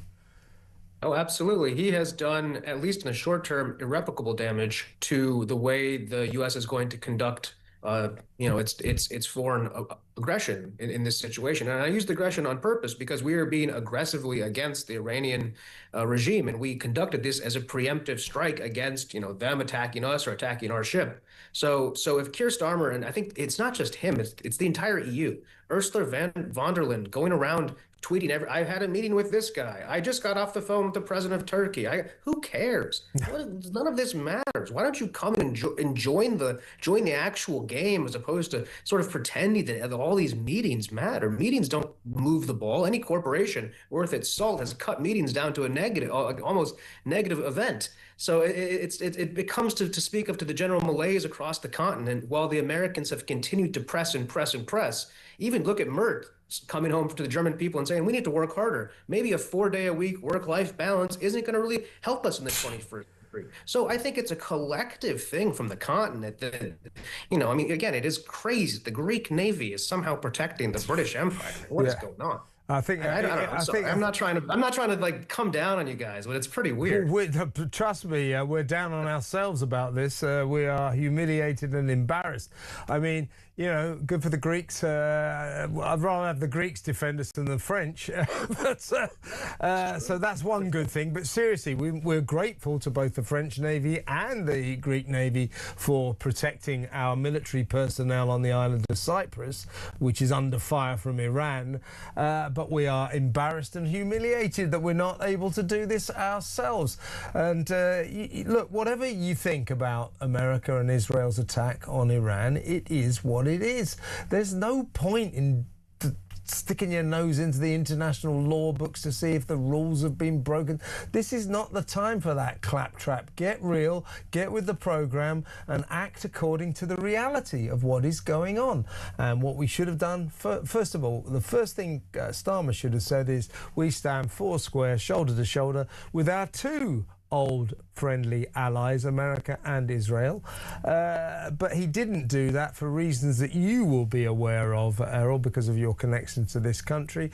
President Trump's aware of it as well. He said so in an interview with the Sun newspaper the other day. It's because if Keir Starmer says, I'm foursquare with America, foursquare with Israel, and to hell with Iran, he loses the Muslim vote here in Britain. So his craven pursuit, his craven courting of the Muslim vote is dictating our somewhat feeble foreign policy at the moment. Oh yeah, and this is what happens when you import your voters. When you seek to demographic change a country to get a stranglehold on certain political outcomes, like we saw the Democrat Party do in the U.S., then you become beholden to those interests. And while you might have had some good intentions in the beginning, none of them can be possibly arguable when your foreign policy is now dictated by the whims of a Pakistani barbershop owner or a Turkish, fellow, and I'm Turkish, so I'll use a Turkish guy who's moved to London, who has some interest with the far nationalist party in Turkey. You always see the farthest nationalist, by the way. The joke you have in the Turkish community, somebody says, I'm a Turkish nationalist. You say, oh, how is Berlin? Do you enjoy living there? Like everybody who's the most hardcore version of themselves from this part of the world is living in Europe and the UK. They're not living there. So you're also dealing with people who are completely antithetical to the people in the country who ascribe to the Western values. The Turkish guy who wants the democratized journalism, the Iranian person who wants an even more extreme, version of freedom because of how far things have gone over there. Their voices are silenced because the hardcore people have somehow come here into the West and made their voices politically relevant to the outcomes. So it's a very bizarre situation. Yeah, and it's all down to our government. Therein lies our massive problem. Errol, really good to talk to you as always. Errol Moorcoach there, spokesman for the Republican Overseas Organisation here in London. Next up, we're going to go off to a different story. We're going to talk about the migrant crisis, because yesterday hundreds came across. I'm assured that maybe they're coming across today. So Shabana Mahmood's big crackdown doesn't seem to be working very well. We'll talk about that next. Stay tuned.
across the UK. On DAB+, on your smart speaker, on your smart TV, and on your side. This is Talk. Welcome back. In case you didn't realise, 204 migrants came across the channel illegally yesterday. So while all the rest of it goes on, the migrant crisis carries on regardless. Meanwhile, of course, our tough, hard as nails, allegedly Home Secretary Shabana Mahmood continues her crackdown that she started heralding back at the beginning of December, headline hunting, but nothing seems to have deterred our migrants from coming across the channel except the weather. The weather was good yesterday. I'm told there may be more coming across today, so still it goes and still they come. Let's talk to the chairman of Migration Watch, Alp Mehmet. Welcome, Alp. Hello, Kevin. Good to see you. Long time. Yeah, it's been a while. Good to see you. Well, as I said yesterday, I have some eyes and ears in Folkestone, and they got in touch with me earlier in the morning and said, oh my God, you should see the channel. It is a massive activity. Not forgetting, of course, that was it last Wednesday, something like that, 605 came across in a single day, something like 700 for the week last week. Yesterday, 204. I'm told more are coming across today. Meanwhile, we keep hearing about Shabana Mahmood, the Home Secretary's crackdown. You know, things like, asylum seekers who get allowed to stay will have their refugee status checked every 30 months. I can't imagine that those thousands of migrants on the beaches around Calais right now, waiting for their turn on the small boats, are going, ooh, blimey, have you heard? Shabana Mahmood's going to check our refugee status every 30 months. Right, I'm not going now. She's not really offering any deterrence at all, is she? No. Kevin, first of all, what I've got to say is, and I want to say, is that Shabana Mahmood is a huge improvement on her predecessor. I think she's able and determined, and I wouldn't underestimate the extent to which she's had to fight her backbenchers, her activists. So let's give credit where credit's due. Crackdown? Nah. Of course, it's not a crackdown. If she manages to get some of these things through, and there's no guarantee of that, I think she'll have a huge battle on her hands in order to get it done. If she does, I think it's certainly a useful first step, but lots more to go. I mean, with regard to the students that she is now going to ban from having visas, the four countries that she mentioned last year, Afghanistan, Cameroon, Myanmar, and the Sudan, it was 2,500 visas to young people coming here on study visas. You know, what about Pakistan, where there was 35,000? What about India, where there was 90,000? What about Nigeria, where there was nearly 30,000? If she's really serious about tackling the abuse in our student visa section, then she really got to tackle these separate countries as well. And then there's the extension by 5 years to the indefinite leave to remain qualifying period. Yeah, okay, but as you've pointed out, that's not going to make any difference. Reviewing every 3 years the status of refugees, that's not going to make any difference. And it's going to make exactly the same sort of difference that the one in, one out scheme and smashing the gangs has proved to be. I think that at the moment, the government is just stalling. It's stalling, and it really needs to get serious and get serious quickly. Yeah, I mean, let's not forget the smash the gangs era. And now that was followed by the one in, one out scheme. All of this seems to have gone by the wayside. And Shabana Mahmood, you're right. I mean, she's more hard line than some of her predecessors, but the problem with Shabana Mahmood is, like all Labour politicians, like all of the cabinet and the Prime Minister included, is they are wedded to the idea of this nation staying in the European Convention on Human Rights. So we can't in the end make our own sovereign decisions. If we decide, oh, we're not going to let these migrants in, or we're going to not let this guy and that guy in there, they appeal and they appeal and they appeal. It goes to the European Court of Human Rights and they overrule us. We cannot really realistically start to get to grips with this escalating crisis, because it's getting worse, until we actually leave the ECHR, can we? Absolutely not. Look, what we've got to do in order to dissuade those who are coming across in droves, 3,000, over 3,000 already, we've got to be able to detain, deal with quickly, and remove. And that's really the only message that is going to get through and persuade them not to set out in dinghies and indeed drive the gangs away. However, while we're still signed up to the ECHR, that isn't possible. It just isn't possible for all the reasons that you've alluded to and pointed out. So, yeah, what I would announce tomorrow, and it doesn't require primary legislation, is we're going to give notice to the ECHR that we're leaving. We're leaving, and we can leave within 6 months by giving that notice. Are we going to do that? Are we? Hell. There's not a hope in hell's chance that we're going to do that. And until we do that, we can't do all the other things that need to be done in order to say to the gangs, don't bother. And for young or not so young people jumping into boats, don't bother to do it. It's just going to continue. And by the end of this year, I suspect we're going to have even more crossing than we did last year, maybe getting over the 45,000 that we did 3 years ago. So this is going to go on, continue growing and growing. And I'm afraid that nothing that Shabana Mahmood is doing at the moment is actually going to change that. Well, the Smash the Gangs didn't work. They didn't smash a single gangs. The one in, one out scheme is a sort of sick joke that nobody was bothered about at all. So, you know, she talks about all these measures, these fiddling around the edges, if you ask me. But the fact remains that, as you say, Alp, what we should do is, if a migrant, an asylum seeker, comes across the channel, lands on our beaches illegally, we say, you've just tried to break into our country, you've broken our laws, you cannot stay, you cannot apply for asylum, we are going to deport you. Now, if we send that message, they'll stop coming. However, the message we're sending them at the moment is, if you break into our country illegally, if you come across the channel in an unlawful vessel, what we're going to do to you, you better watch out. We're going to put you in a 4-star hotel or even a military camp, comfortable military camp, you know, with a gym and games facilities. You're going to get free food. You're going to get £50 a week. You're going to get free doctors, free dentists, free lawyers. How can she possibly say that she's going to tackle this migrant crisis when we offer no deterrence, just all of those really enticing encouragements? It's ridiculous. Absolutely. Kevin, can I just look ahead a little bit?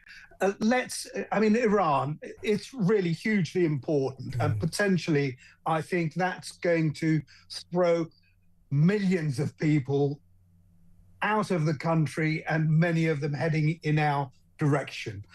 The absurd thing that I anticipate is that it all comes out as in the way that President Trump and I hope we want it to come out, and we have people really who are now in charge no longer, and they'll be making a dash for the borders and ending up here.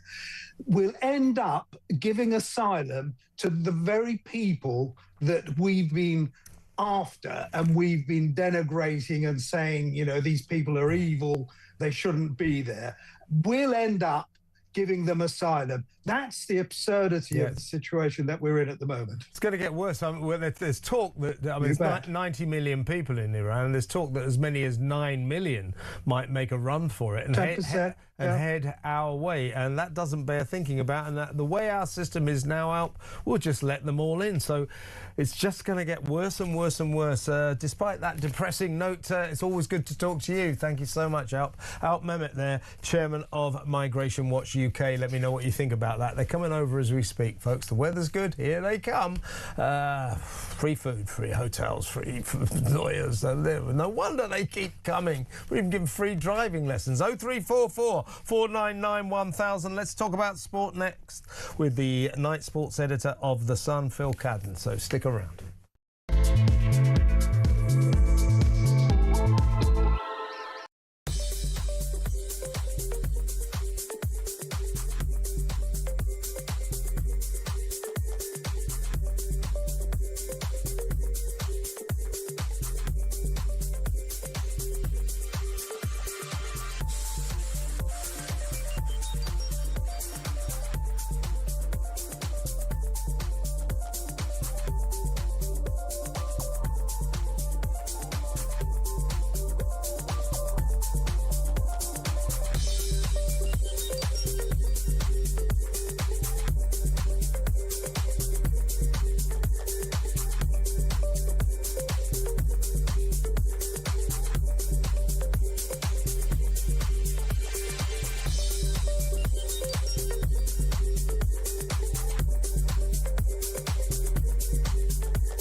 The Green Party have won the Denton and Gorton by-election. Labour in third place. Breaking news that Peter Mandelson has now been arrested. So Mandy and Andy have now both had their collars felt.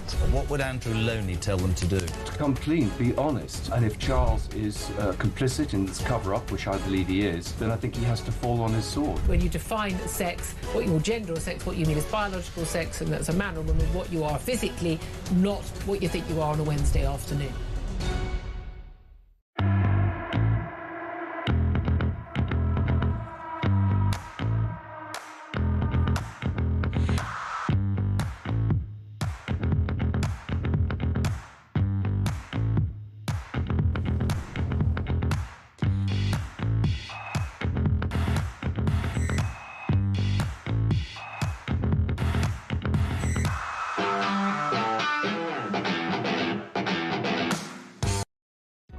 Across the UK, on DAB+, on your smart speaker, on your smart TV, and on your side.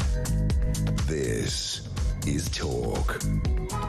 Welcome back. Let's talk sport. In the studio is Phil Cadden, night sports editor of The Sun. Phil, massive match tonight. It is Arsenal and City. Could be the defining match that will decide who wins the Premier League. Yeah, well, there was a mad end to last night in the Premier League with Wolves beating Liverpool. But we've got 5 games tonight, and there's something riding on every single match, as you just pointed out.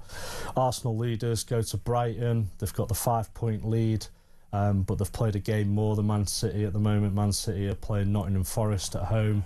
There's also the game at the Etihad, which has now been confirmed for April the 19th next month. So we're getting to the stage of the season now. We're in March. There's only 9 or 10 games left for these teams. Yeah. Every game matters, and if either drop points tonight, it'll really be pivotal in where the title ends up. Well, I don't know if you know, but I'm a mad Fulham fan. Season ticket holder, won't be able to make it to the West Ham, the game against West Ham tonight because I'm on air until 7 o'clock, and they didn't have an 8 o'clock kickoff. They always have an 8 o'clock kickoff. Tonight, I can finally make it, and they have the kickoff at 7:30, so I won't make it. But quite a crunch game for both teams because we are knocking on the door of Europe now, but it's more important for West Ham. If they lose, doesn't look good for them, does it? Well, it's almost like 4 teams, I think, in this relegation battle. Leeds losing last night, it was a big blow for Daniel Farke's team, losing to Sunderland 1-0 at home.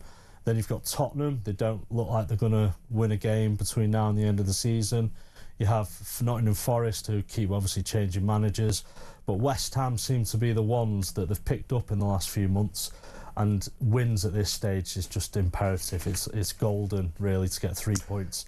And if they win again tonight, you know, they'll really have a good chance of staying up. Yeah, but they're up against a very good team. I don't know. I mean, seriously, we on our day, we're not a bad team, and West Ham will be lucky to get 3 points. I think they'll be happy with 1, won't they? I think so, and a lot might depend on whether your star man is fit. Harry Wilson, he got an ankle injury at the weekend, and I think he's touch and go for tonight, but he's been in excellent form this season. I think top scorer with 9 goals, 6 assists. I mean, he hasn't signed his contract, has he? Are you fearful he might move on? Well, yeah, I was going to ask you, where do you think he might end up next season? I mean, I'm hoping he won't go anywhere, but I'll tell you what the word has always been. He's very joined at the hip with Marco Silva, the manager. Yeah. Marco Silva persuaded him to stay when he nearly went to Leeds, and the way he persuaded him to stay was by saying, listen, if you stay here, I'll pick you in the first 11 every game, and that was what triggered his incredible rise in form. So if Silva goes, then I think Harry goes. Yeah, I agree with that. I actually cover Wales, and so obviously have a bit of an insight into Harry Wilson's rise. He's had to be patient at Fulham, but I think he's done the right thing in the end by staying there. And I totally agree with you. If Marco Silva stays, I could see him staying. But he's in a great position. I think the front runners, if he did leave Fulham, would be Aston Villa. I think that would be a step up for him. I know Everton tried to get him in January, but obviously at that time of the season, if you're a player who's out of contract in the summer, you don't really need to move in the January. You hold the aces, especially with, you know, the signing on fee that would come if you did leave as a free transfer. He's even been linked with Wrexham.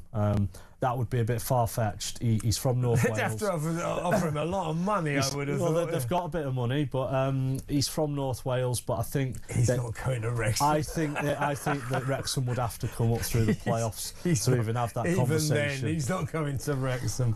Let's talk about Harry Maguire, set to take his case to the Supreme Court after being given a 15-month suspended sentence by a Greek court. I remember this, following that Mykonos punch-up in August 2020. Why is he bothering? I think it's on principle. He's denied all the way through this case, as you say, dating back over 5.5 years now, that he did no wrongdoing, and he'd rather clear his name than have this being held over him. I think it's been delayed 4 times before today. Obviously it happened on the back of COVID, and I think maybe delays in the court process dealt with it. But it'd be interesting tonight. He is due to play for Manchester United at Newcastle, another big game. I was going to ask you, that brings us nicely on to that. If Man United win that, and Newcastle did falter, didn't they? They're kind of, you never know where you are with the Newcastle. So if Man United win that, that's going to put them into firm contention for the Champions League, for a serious European football next season, and surely that will edge Carrick close to getting the gig full time, won't it? It looks that way. I'm a United fan, actually, and even though the results have been superb under Carrick, he's won 6 out of 7, drawn the other one, the performances have slightly dipped. So tonight will be a really good test to see whether that they can really cope with, you know, a strong Newcastle team on their own patch at St James's Park. But if Maguire can be fit, because I think there was an issue in the last game, he came off looked like he might have had a head injury towards the end. If he can be fit for that and United come through unscathed, they will be in pole position for the Champions League. It's a bit of a nasty atmosphere in the Sun Sports Room at the moment between you and Sean Custis, yeah? He's not in today, so we'll park that one till tomorrow. Finally, golf. Luke Donald has been named Ryder Cup captain for the third time. That's good, isn't it? I mean, he's a good captain. Great news. Obviously, big golf fan. It's a great event every 2 years. The win in New York first for Luke was amazing. Obviously, the one previously in Rome was amazing too. And he's got the chance to make history. He'll be the first Ryder Cup captain to win three in a row. I think that's the carrot for him for why he's taking this on again. And has America already chosen Tiger Woods as his captain? It's not been confirmed yet, but he seems the front runner. I wouldn't choose that guy. I mean, every time he was in the Ryder Cup, he just couldn't give a toss, could he?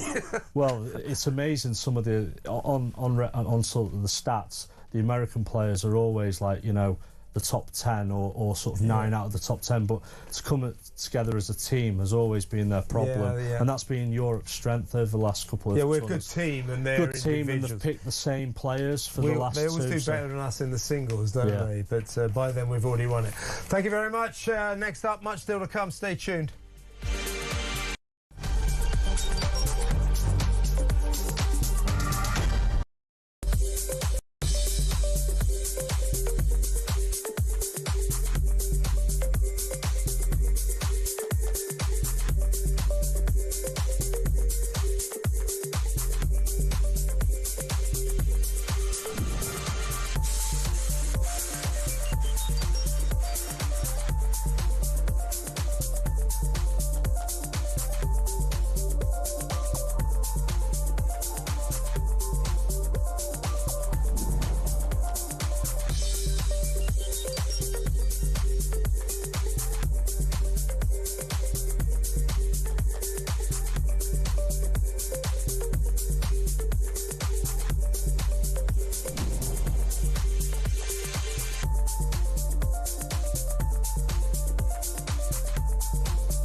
Across the UK, on DAB+, on your smart speaker, on your smart TV, and on your side.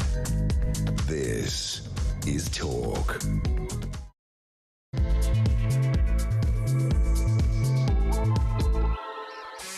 Welcome back. Let's carry on with the show. In about 20 minutes, we're going to deal with a fascinating story. There's these guys, YouTubers. They're trying to break a forbidden record. The Guinness Book of Records won't get involved. It won't record these records because they're so unhealthy. What they're trying to do is break the world record for not sleeping. We're talking about one guy who went 18 days, so more than 2 weeks. It's just a test of will. That's all it is. And we'll talk to a sleep expert about what that is all about. And You know, how do you stay awake for 18 days? I mean, you'd think that at a certain point you just go boom, wouldn't you? What's the longest you've ever been without sleep? Maybe give us a call, 0344 499 1000. Now let's go over to my next guest, who has been experiencing a little trouble sleeping lately due to being in the Middle East, where the bombs are raining down. Welcome to Talk's excellent international editor, Isabel Oakeshott.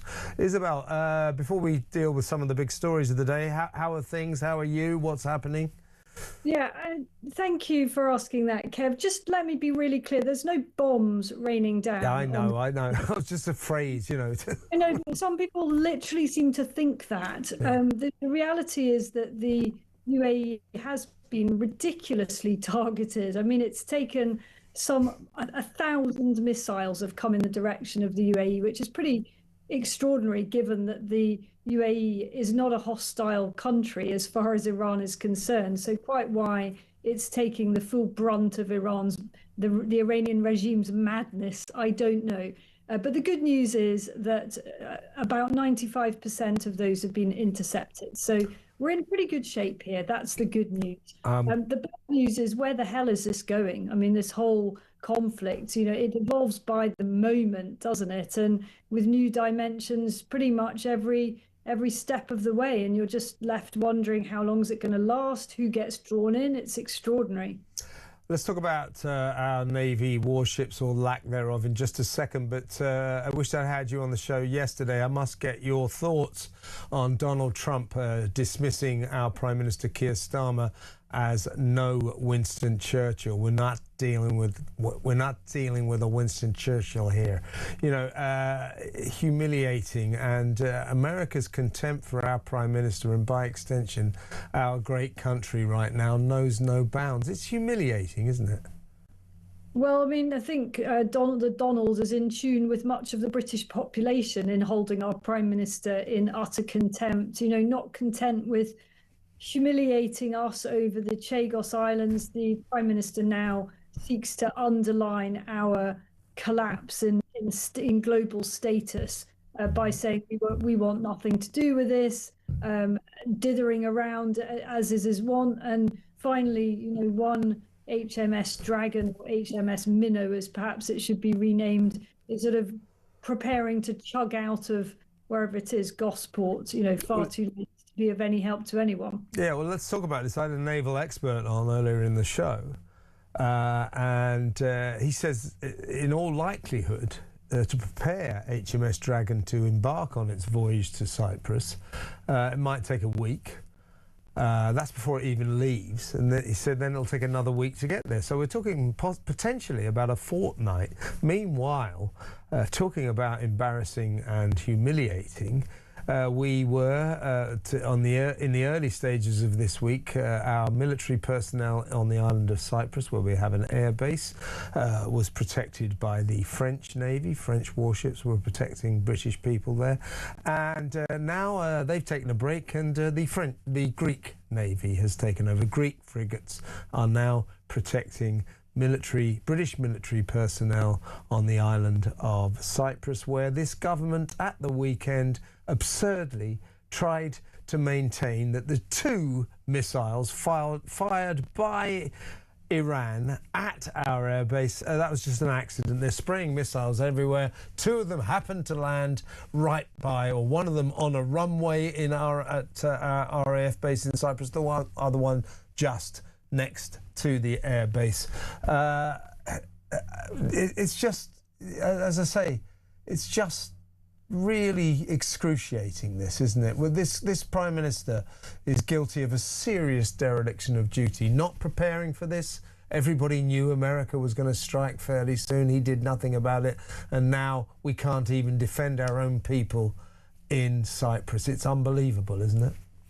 I mean, military chiefs have been warning for so many years now that whilst we may not be interested in war may well be interested in us. You know, you don't always get a choice when war comes, and isn't this the perfect illustration of that? You know, in fact, the UK government had quite a lot of warning that this was going to happen, because there was quite obvious evidence of US military and naval buildup in the Gulf. You know, we knew that there were aircraft carriers heading to strategic points. We knew that Trump had said help is coming to the Iranian people. It did take longer than many of us would have liked, but there was a reason for that. He was getting everything in place. So how could we have been caught so off guard as to not have our own assets, or what little remains of them, in the right sort of areas? Well, the answer is because this Prime Minister doesn't believe in any of that stuff, and successive administrations have totally degraded our military capability. Yeah. And we're being shown up now. You know, there were always going to come a moment where we would be shown up, and this is it. By the way, a lot of people saying, oh, America shouldn't have done this. Why have they done this now? Israel's made a big mistake, da-da-da. I get that. You know, I don't know how this is all going to play out. It could end up being a bit of a catastrophe. If you get rid of a regime, it forms a vacuum into which chaos often pours. But it has emerged that during these negotiations between Iran and America, the Iranian contingent let slip that within 2 weeks, they could have had full nuclear capacity. And that may well be why Trump decided to strike. So it isn't as random as all these pacifists like Starmer's mates in Britain are trying to claim. Of course it isn't random. You know, this isn't something you do on a whim, is it? The stakes couldn't possibly be higher. And of course we're not privy to precisely what the intelligence was, and I'm sure in the course of time we'll be told a lot more. But it's impossible to imagine, as these lefties want to, that this is just Trump, you know, deciding, oh well, actually I'm sort of halfway through my second term and I need to have some legacy. You know, I imagine he would be very pleased to have as his legacy that he rid the world of the mad mullahs.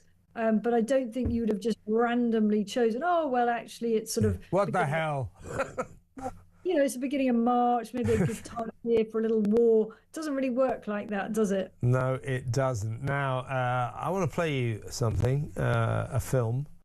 As we're discussing, the Middle East is caught in the biggest conflict any of us can remember, all-out war in the Middle East. The world teeters on the edge of World War III. Let's not underestimate the danger, the ominous nature of the predicament of the whole world right now. Meanwhile, back in Britain, we are in an economic doom loop. The cost of living crisis gets worse by the day. There is a feeling that this government has completely lost control. Culturally, we're breaking down. So our MPs, have got a very important job to do. What were they doing this morning? Have a look at this. They were dancing. It's Strictly Come MPs dancing. This is at Portcullis House, part of the Westminster Palace. Quite a few of them there. Looks like about 50 of them or something like that. Angela Rippon turned up. But amongst these dancers, you'll be thrilled to know, Isabel, was the new MP, the new Green MP for Gorton and Denton, Hannah Spencer. So she's got her nose to the grindstone, working hard for her constituents already. Lindsay Hoyle, the Speaker. Look, he's having great fun, isn't he? I mean, look, as I keep saying, MPs have got every right to have a bit of downtime, even in the darkest and most crisis-ridden moments. But didn't these idiots realise, as they allowed themselves to be filmed, how bad this looks under the circumstances? I think it is a tragic image, isn't it?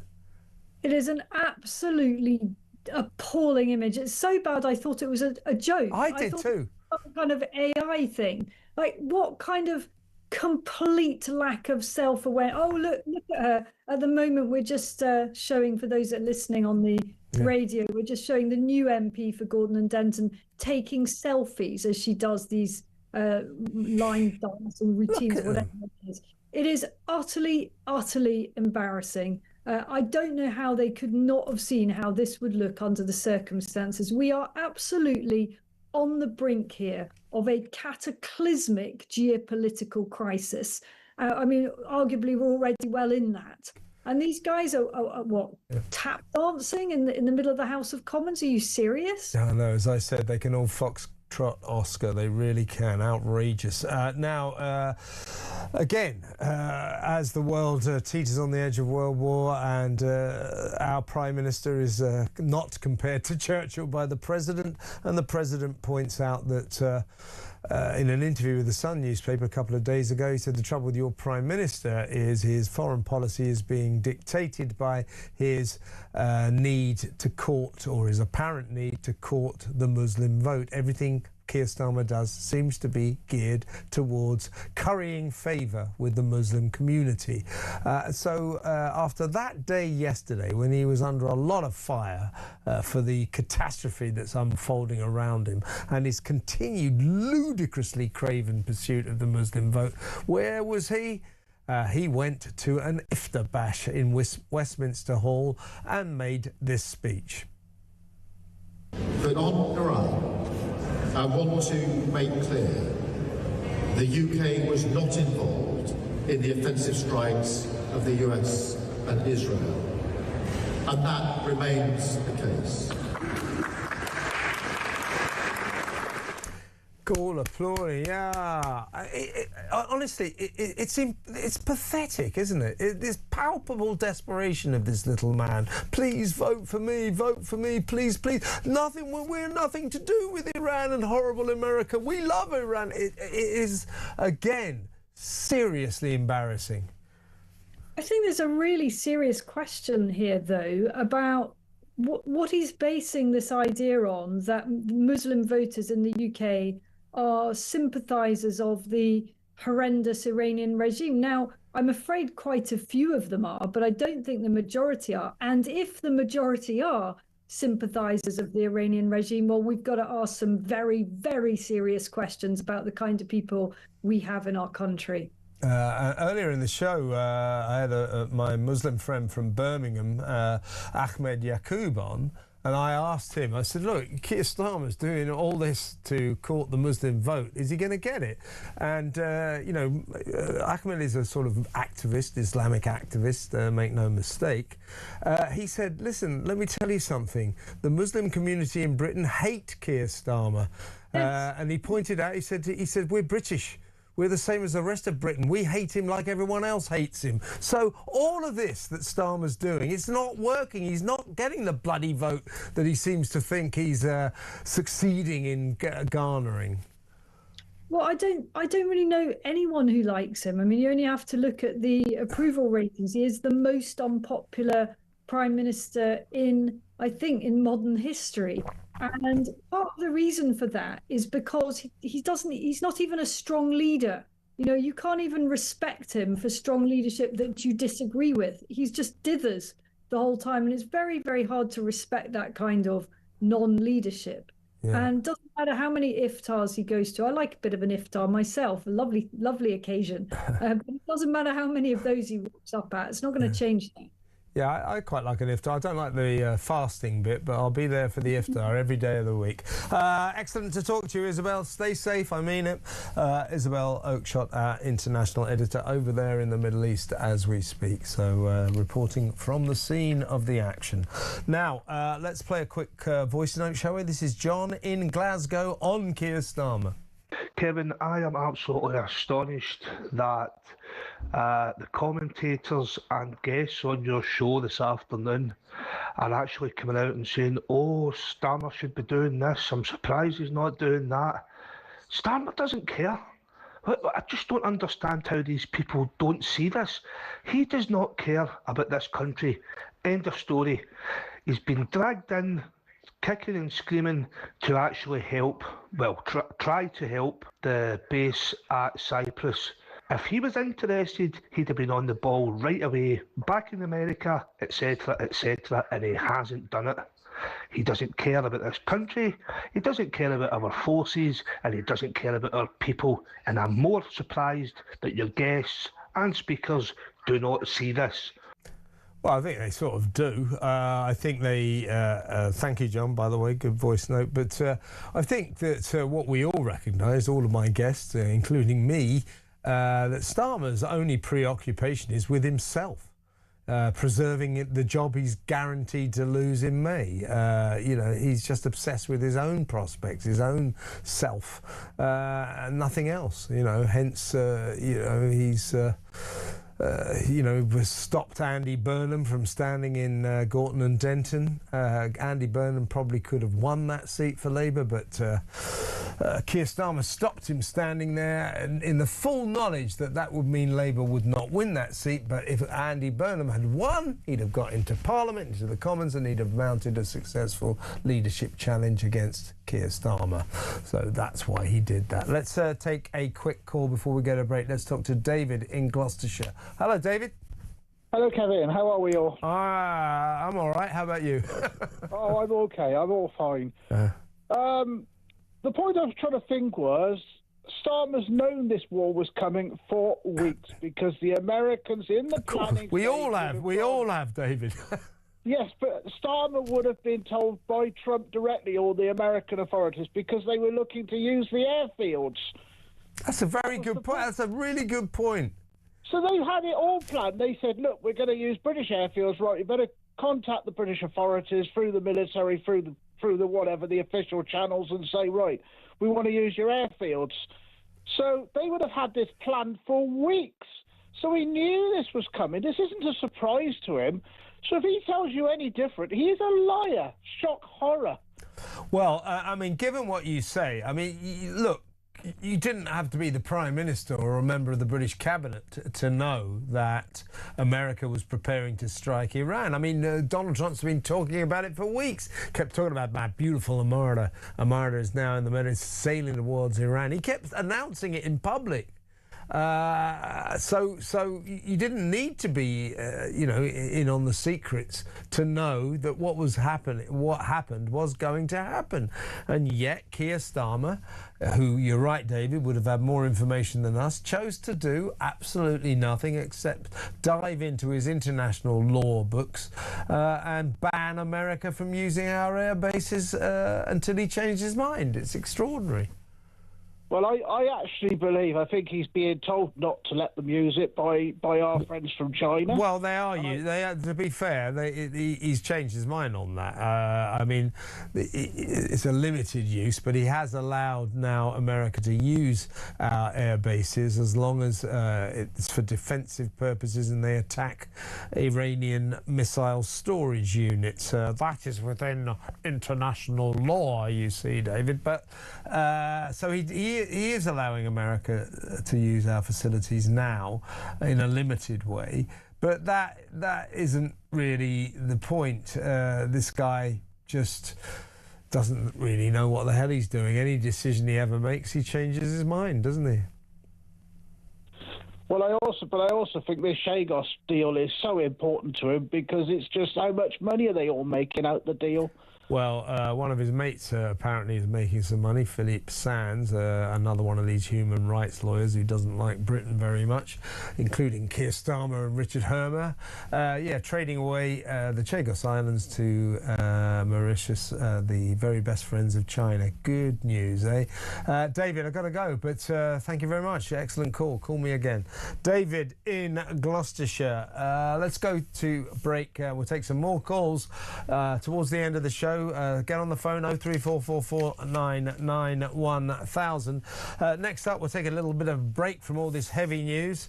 And we're going to talk about sleep. These guys going for 18 days with no sleep, trying to set a very unhealthy record. Don't do this at home, folks, but extraordinary. We'll find out what it means to not sleep for weeks with a sleep expert. That next. Stay tuned.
The Green Party have won the Denton and Gorton by-election. Labour in third place. Breaking news that Peter Mandelson has now been arrested. So Mandy and Andy have now both had their collars felt. What would Andrew Loney tell them to do? To come clean, be honest. And if Charles is complicit in this cover-up, which I believe he is, then I think he has to fall on his sword. When you define sex, what your gender or sex, what you mean is biological sex, and that's a man or woman, what you are physically, not what you think you are on a Wednesday afternoon.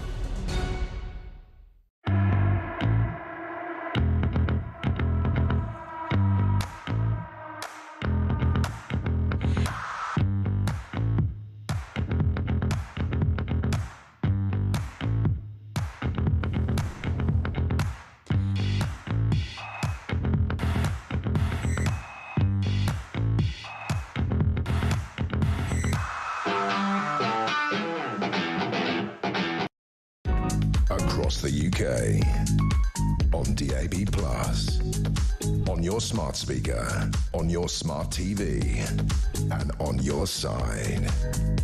This is Talk. Welcome back. Let's talk about sleep, or lack thereof. There's a YouTuber, an Australian guy called Norm, N-O-R-M-E. Don't know why the E's on the end there, but it is. Anyway, he went for the world's unhealthiest record, 18 days without sleep. He did it. And he live streamed it. You're looking at some of it now.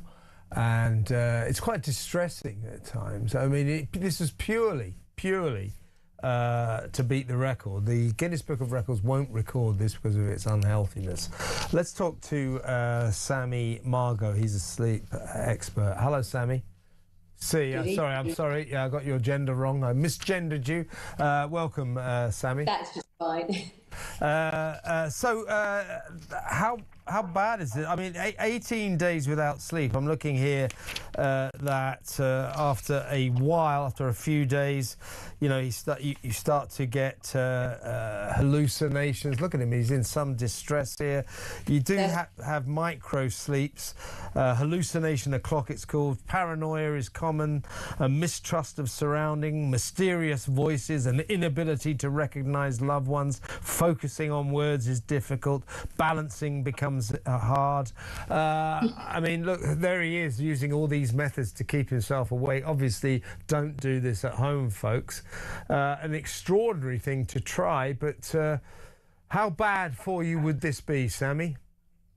So this is so bad for you that the Guinness Book of Records has forbidden this as being a record. The last time this record was recorded was 40 years ago, back in 1986, when a guy called Robert McDonald stayed awake for 18 days and 21 hours. So this guy's just beat it. But has he really? In 1997, the Guinness Book of Records decided to not allow this to be recorded because it's too dangerous for you. So this guy's gone ahead and tried to do a forbidden record. Will it ever be recorded? Does it actually mean anything? Yeah.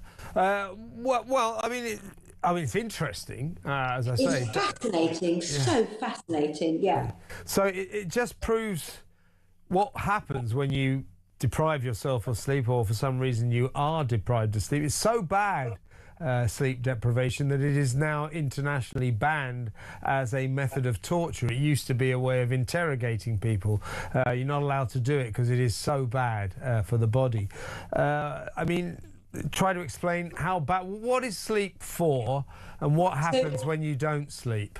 When you don't sleep, basically what happens is you fall into decline within 48 to... Well, you know how bad you feel if you haven't had a good night's sleep. Yeah. But within 48 to 72 hours, you're falling into a state of cognitive decline and you will be experiencing anxiety. And if you move on to day 5 to day 8, you'll be hallucinating and you'll be in a state of psychosis. And this is not a great thing to do. We are not designed to not sleep. We are designed to sleep throughout the day, because what sleep does, and the most important thing that people need to remember, is sleep is like our dustbin services. What it does is it cleanses your brain, the glymphatic system, it cleanses your brain of a whole bunch of toxins, which allows you to carry on and function. And what we do know from the guy that tried to break it back in 1986 is that he had long-term cognitive decline issues as a result of attempting to not sleep for 18 days and 21 hours. So this is not a good idea. Do not try this at home. So sleep is restorative. You know, it restores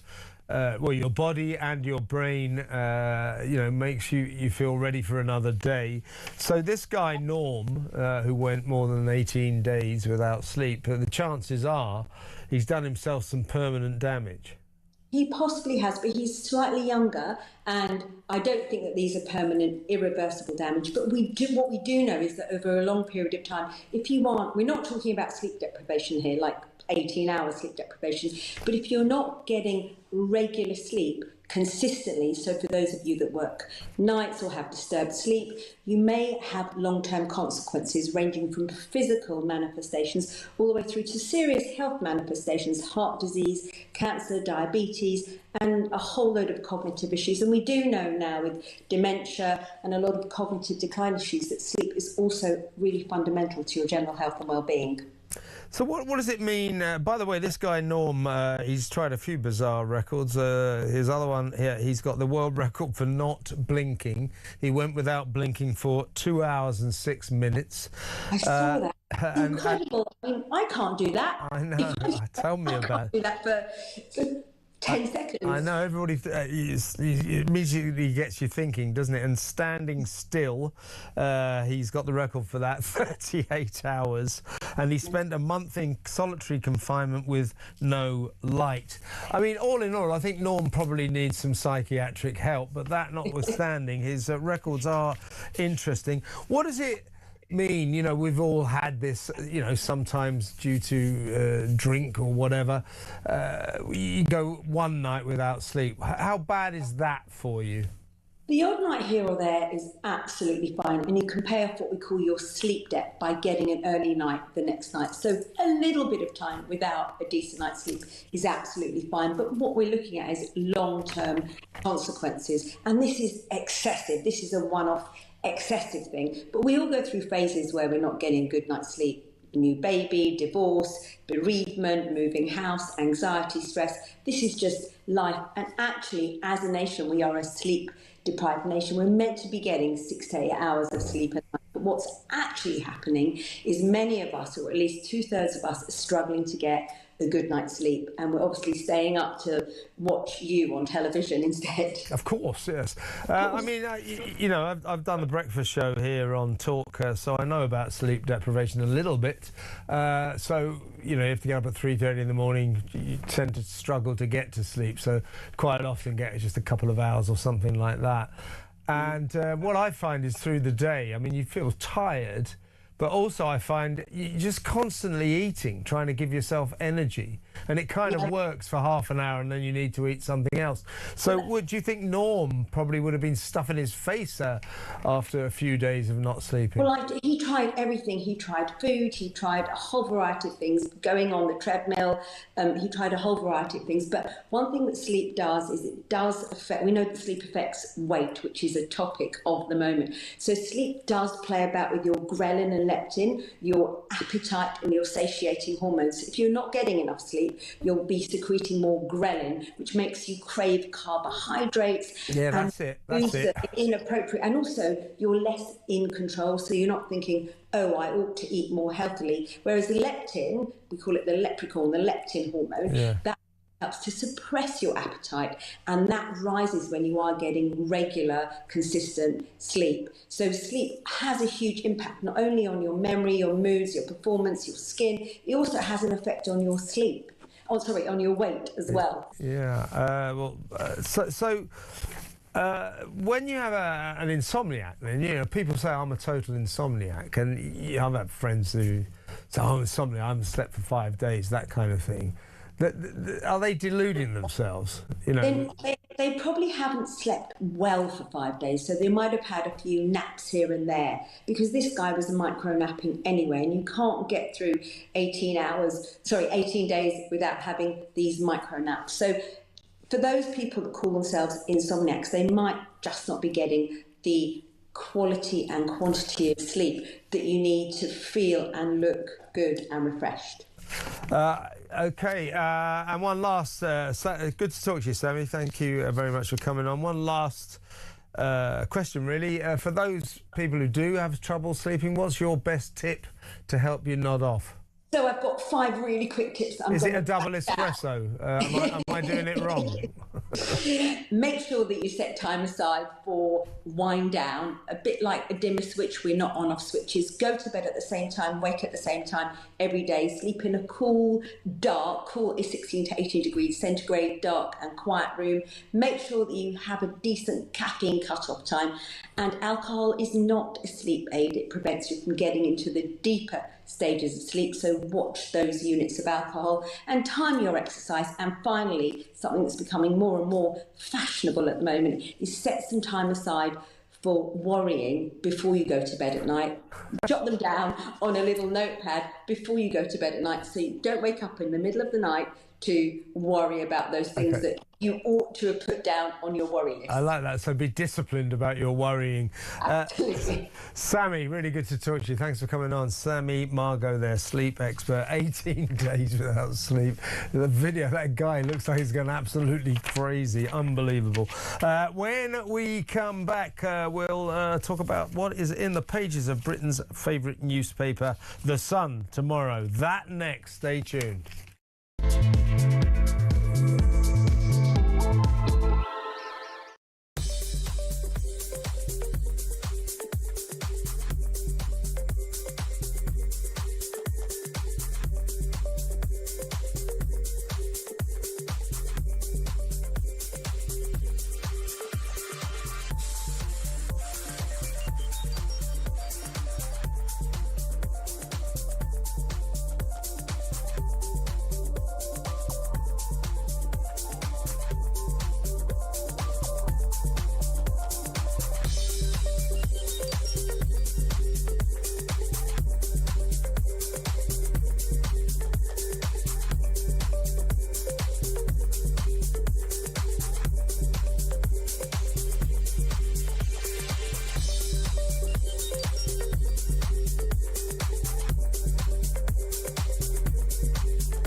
Across the UK, on DAB+, on your smart speaker, on your smart TV, and on your side. This is Talk. Welcome back.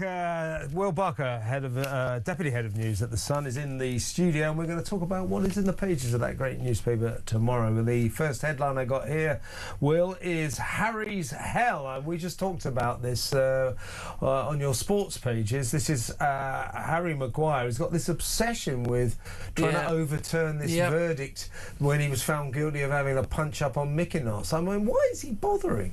Well, I think we have a little bit of sympathy for him, really, to be honest. This has been going on since 2020. Yeah, I remember it. The incident was very kind of murky in as much as that some Albanians were around. All his family had gone out, and some Albanians were hanging around his sister, and I think he thought that they were either kidnapping her or they'd potentially given her some sort of drug, and he just launched into them, and then police sort of manhandled him later on, and it was all very strange. So he gets found guilty. He could have walked away from it. Yeah, that's what I would have thought. Yeah, but that was sort of 5 years ago. But he still carried on, being stuck in the Greek, crazy Greek legal system, which has been moving very carefully.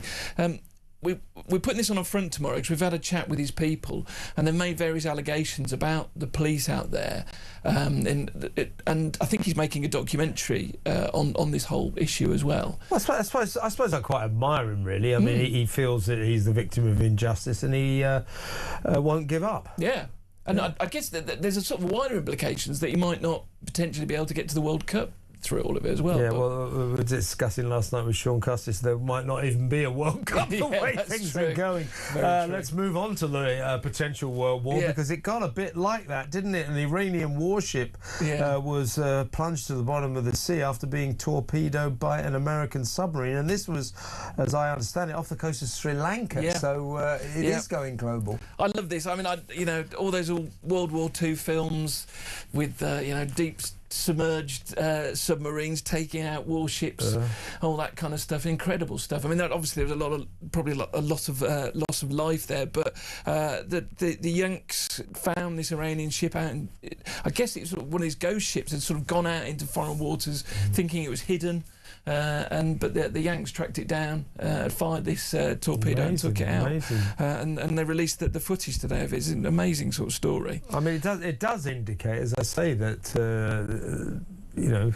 this conflict has got the potential to go global pretty damn quickly. Absolutely. Meanwhile, we're still stuck in dock. Jerome's discovered that they're basically working on a funnel on the ship, and it's potentially going to be another week until it sets off. Wait a second. This is HMS Dragon. They're working on the funnel. Yeah. So they've got all scaffolding up, and they can't start putting on all the weapons. They can't start loading it up at the moment because obviously they're not working, and I guess the whole thing could go up. That's amazing. Well, there you go, folks. Because we were discussing it earlier in the show with a naval expert, and he said, look, to get a ship ready to be deployed, you don't just cut the ropes and set sail. He said this will take a couple of days. He said it could easily take a week. And then it'll take a week to get there. So they're working on the funnel. It's going to take 2 weeks to get out. God, there you go, folks. There's scaffolding all over the funnel of HMS Dragon, which would explain why it's still in port. Unbelievable, still at Portsmouth. Labour trio nicked. What is that about? Well, I don't know if you've been covering this. I mean, it's an extraordinary story. So it's at very early stages, so we have to be a bit sort of legally careful with this. But there's police revealed that there'd been 3 arrests today in connection with allegations of spying against China, and it then emerged that the 3 are linked to Labour. In some form. One of them is married to the Scottish politician Joni Reid. A guy called David Taylor, who's a lobbyist. They've seen pictures of him sort of dealing with some Asian politicians. We should stress that Labour MP Joni Reid said in a statement she has never been to China. And insisted she is, and I'm a quote, not any sort of admirer or apologist for the Chinese Communist Party's dictatorship. So those 3 people implied or implicated in this are, of course, denying all wrongdoing. Let's. What does this one mean? Well-fed Flintstone. I get these. Just have to. What the hell does that mean? Go on. So Stone Age families. Hang on. Stone Age families enjoyed a surprisingly complex range of cuisine. That's interesting. Go on. Well, so you'd think that, having watched the Flintstones as a kid, you'd think that all they did was just eat a lot of meat and just drive around in those cars. Drive around in the cars. But no, they've sort of analysed all sort of the leftover sort of fossilised food. Discovered there's this sort of array of different sort of fatty things left over, which suggested they had quite like an interesting kind of herbs, diet. seafood, meat, unprecedented variety of plants. So it looks as if they maybe ate well. Yeah, so it sounds like some sort of Michelin star restaurant menu. All these kind of different things, bits and bobs all over the place. Amazing. I'll tell you one thing, talking about the Flintstones, one of the cleverest TV programmes ever. A very, very clever programme. Brilliant, well worth watching, well worth catching up with after all these years, because of course it dates back to the Stone Age. Will, really good to see you. Will Barker there, Deputy Head of News at The Sun. Don't forget to get that paper tomorrow, full of fantastic stories as always. Great paper, has to be. I used to work for it. Right, next up we're going to be taking your calls. 03444991000. Don't know if we've got any WhatsApp voice notes left, but if we have, we'll play those. I'll read some of your messages as well. So over to you for the rest of the show. 03444991000. Let's talk. It's good to talk on Talk.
The Green Party have won the Denton and Gorton by-election. Labour in third place. Breaking news that Peter Mandelson has now been arrested. So Mandy and Andy have now both had their collars felt. What would Andrew Loney tell them to do? To come clean, be honest. And if Charles is complicit in this cover-up, which I believe he is, then I think he has to fall on his sword. When you define sex, or gender or sex, what you mean is biological sex, and that's a man or woman, what you are physically, not what you think you are on a Wednesday afternoon. Across the UK, on DAB+, on your smart speaker, on your smart TV, and on your side. This is Talk. Peter Cardwell's taking over the helm of the Good Ship Talk at 7 p.m. He'll be in the studio a little bit before that to let you know what he's got lined up for your entertainment from 7 p.m. until 10 p.m. So that in a minute. Let's take a quick voice note. This is Ken on my friend Ahmed Yaqub, who was on the show earlier. Kevin, I've just listened to your interview with Ahmed saying why Muslims hate Starmmer. Why was all his issues to do with something other than what's happening in the UK? It was all about foreign nations and Starmer's views on what's going on and what we should be doing with foreign nations. Doesn't that say it all about the Muslim vote? Well, possibly, but I suppose, you know, that's Starmer's attitude to foreign affairs at the moment is very relevant given what's happening in Iran. So I do understand it for this one. But thank you very much. We've got another one here, another voice note. This is from Tristan on our dancing MPs. I have to say about this situation, seeing the MPs dance, I mean, not only are the optics so bad, but I just don't understand with what's going on and everything at the moment. They should be taking their job just a little bit more seriously. How an MP can accept to do this, considering what is going on at the moment. It's pathetic. I couldn't agree with you more, Tristan. Pete from Southend sent me a WhatsApp saying, surely the dancing MPs footage is AI fantasy. I'm afraid it isn't. It's true. They were actually dancing. Quite a few of them this morning dancing. At a time like this, I still can't believe it. We were talking about sleep deprivation just now. Alex from Cardiff said, when I was young and working in hospitality, 100-hour weeks, and was awake for 5 days with amphetamines. That's speed, you know, illegal, folks, illegal stimulants. I started to hallucinate after 5 days. I'm surprised 18 days is possible. It must be terrible for the body and mind. I couldn't agree with you more. Don't take drugs and don't stay awake for 18 days. That's my health advice. I'm not a doctor, but that much I know. Let's go to the phones. Let's talk to Mary in Hemel Hempstead. Hello, Mary. Hello, Kevin. You know, Kevin, with all that's happening, look, I was born in 1937. Mm-hmm. My birthday's in July, and over the many years, seen lots of governments and ministers and what, and the standard of MPs now is so shocking. It's just quite unbelievable.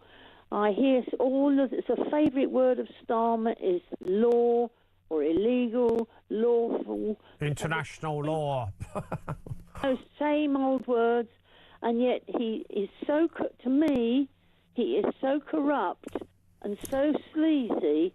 I just don't know how he's getting away with it, and I really feel very sad about what's happening with our country because it used to be so great. I agree with you, Mary. I'm not quite as old as you, but I'm no spring chicken. I've been around quite a few years, and I agree with you. You look at the standard of our politicians today, and you think of the past, and boy, oh boy, has that standard plummeted. And it starts from the top down. I guess if you have a feeble, useless, indecisive Prime Minister like Keir Starmer, what can you expect of the backbenchers? So if he's supposed to be the best and most powerful politician in the country, no wonder the backbenchers at a time like this, considering it's a very good idea to go dancing. That dancing video, I think, you could say we're taking it too seriously, but I think given the circumstances of the times, I think it's a shocking video. They shouldn't be doing that, should they? But the thing is, they don't seem to care. Because I don't think they've got the intellectual capacity to care. Just looking at it now, if you're watching on the telly, I mean, it's just, it's breathtaking. It's breathtakingly ridiculous that our MPs are doing this, including, of course, the Speaker of the House, Lindsay Hoyle, and the new Green MP for Gorton and Denton, Hannah Spencer. It's marvellous. Mary, I absolutely share your misgivings about the standard of our politicians today. It is rock bottom, I agree. Mary from Hemel Hempstead, excellent call. Let's go to, it's Georgina. Haven't spoken to her for a while. Where have you been, Georgina? Well, I've been abroad. I was actually in the Middle East, Kevin. Oh, God, were you? Yes, I was. I was having the last of my surgery, so I can now open my mouth. I don't have to talk through my teeth anymore because my jaw has been fixed. But it was a very frightening time for myself and my son. And thank God my husband organised a flight so I could get home. Oh, my God. So, can I just ask, what was wrong with your jaw? I have a bone disorder. Okay. I was a little girl, and I'd lost 80% of the bone. I see. In my upper and lower So you mandible. had to go there for that surgery. Yeah. Whereabouts in the middle? England. Couldn't get it in England. Of course not. Goes without saying. Whereabouts in the Middle East were you, Georgina? I was in Dubai. Okay. So did you experience any of the? We experienced. We didn't realise what it was at the time because we weren't actually on the palm. but we heard there was a problem, but I was due to come home.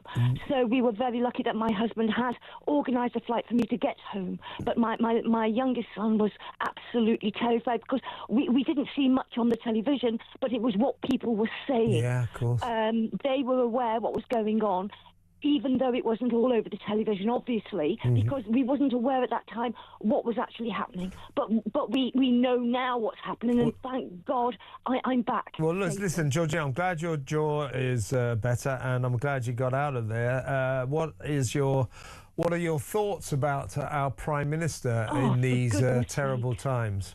Well, I think Trump was absolutely correct in saying that Starmer was no Winston Churchill. Starmer isn't man enough to lace Churchill's boots, and he never will fill them. No wonder he took down Churchill's portrait from his office when he became Prime Minister. He most probably had intimidation anxiety by looking at it. Our country is being run, Kevin, by a nest of cowards, and this is making us look weak. And this is unacceptable. Keir Starmer has most definitely put party politics before the safety of our country. His own career, totally. Yes, absolutely. The United States, Kevin, are being led by Captain America, a strong, powerful leader with the safety of his country and his people as his first priority, whilst we, for our pains and sins, are being led by Mr. Bean, undecisive, traitor of an individual who puts his leadership and his own needs before the safety of every man, woman and child in our country. The man is a disgrace. Our servicemen in Cyprus have been left they're being protected now by the Greeks, having previously been protected by the French, and that's embarrassing. Georgina, very good. I'm really glad you got out there, and it's great to have you back. Keep in touch, and I know you will. Great to talk again. Georgina in London there. She's talking about Churchill. Has written in saying the only Churchill Starmer is comparable to is that nodding dog in the insurance adverts. Only the dog is more intelligent and patriotic. That might be about right. Let's get a voice note, shall we? This is from Guy on the war in Iran. So are we saying that Trump was right to choose whichever dictator he wants to eliminate, but we can't say anything or do anything against Putin because he's a friend? It's kind of like Trump's foreign policy is, do as I say, you better join me, no matter if it's illegal or not, else I'm not inviting you to my birthday party. Ridiculous. I'm glad Starmer didn't.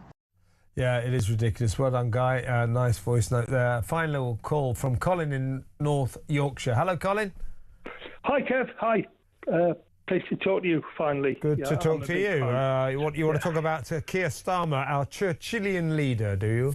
Yes. Well, actually, I don't think that the Churchillian leader thing is relevant. It's more a case of the lack of logic behind his stance. Yeah. Well, lack of logic behind his stance, which says there's got to be an outcome for this war. There hasn't, because the outcome of this war is that if it doesn't happen, the outcome is thermal. Make no mistake. I mean, we learned today that an Iranian warship has been sunk off the coast of Sri Lanka by an American submarine. So this is beginning to go global, and a lot of experts fear that this could escalate in a very alarming way. So I don't think Starmer's planned for that. Starmer hasn't planned for anything. He's thought that he could get out of it by saying, "Oh, you can't use our air bases, and please de-escalate," as I keep saying. Under the circumstances right now in the Middle East, calling for de-escalation is like standing in front of a tsunami tidal wave and asking it politely to stop. It's a waste of space. Colin, I've got to go because the show's nearly over, but give me a call tomorrow. Maybe we'll have a proper chat. Thank you for a good call. Colin in North Yorkshire there, and in the studio is Peter Cardwell. Hi, Peter. Hi, Kev. How are you doing? I'm all right. What have you got lined up tonight? Well, we'll be going live to Israel to talk about what's happening there and Trump having no viable plan for Iran. That's what Starmer says anyway. So how does he know that? Well, exactly. And Trump's not cutting him in on any of the and why would he? You know, we've seen on so many occasions that he's wanted Starmer there, and Starmer has been found wanting. We'll talk to Isabel Oakes slingshot as well about all of that. Also, the spying for China allegations against those 3 people who've been arrested. They're being questioned still. Also, what about the new leader of Iran and the properties that he has in London, for example? £100 million portfolio portfolio. We'll be looking into that and seeing. There's a lot of money in that Islamic fundamentalism. Well, I'll tell you. Certainly, it's profitable. Certainly. Why won't the government declare the IRGC a terrorist organisation? Why won't they expel diplomats? Why is the Ayatollah's office still open? Exactly. Why will they not seize assets? Oh, I think it might be something to do with the Muslim vote. What do you think? You may very well say that. By the way, here's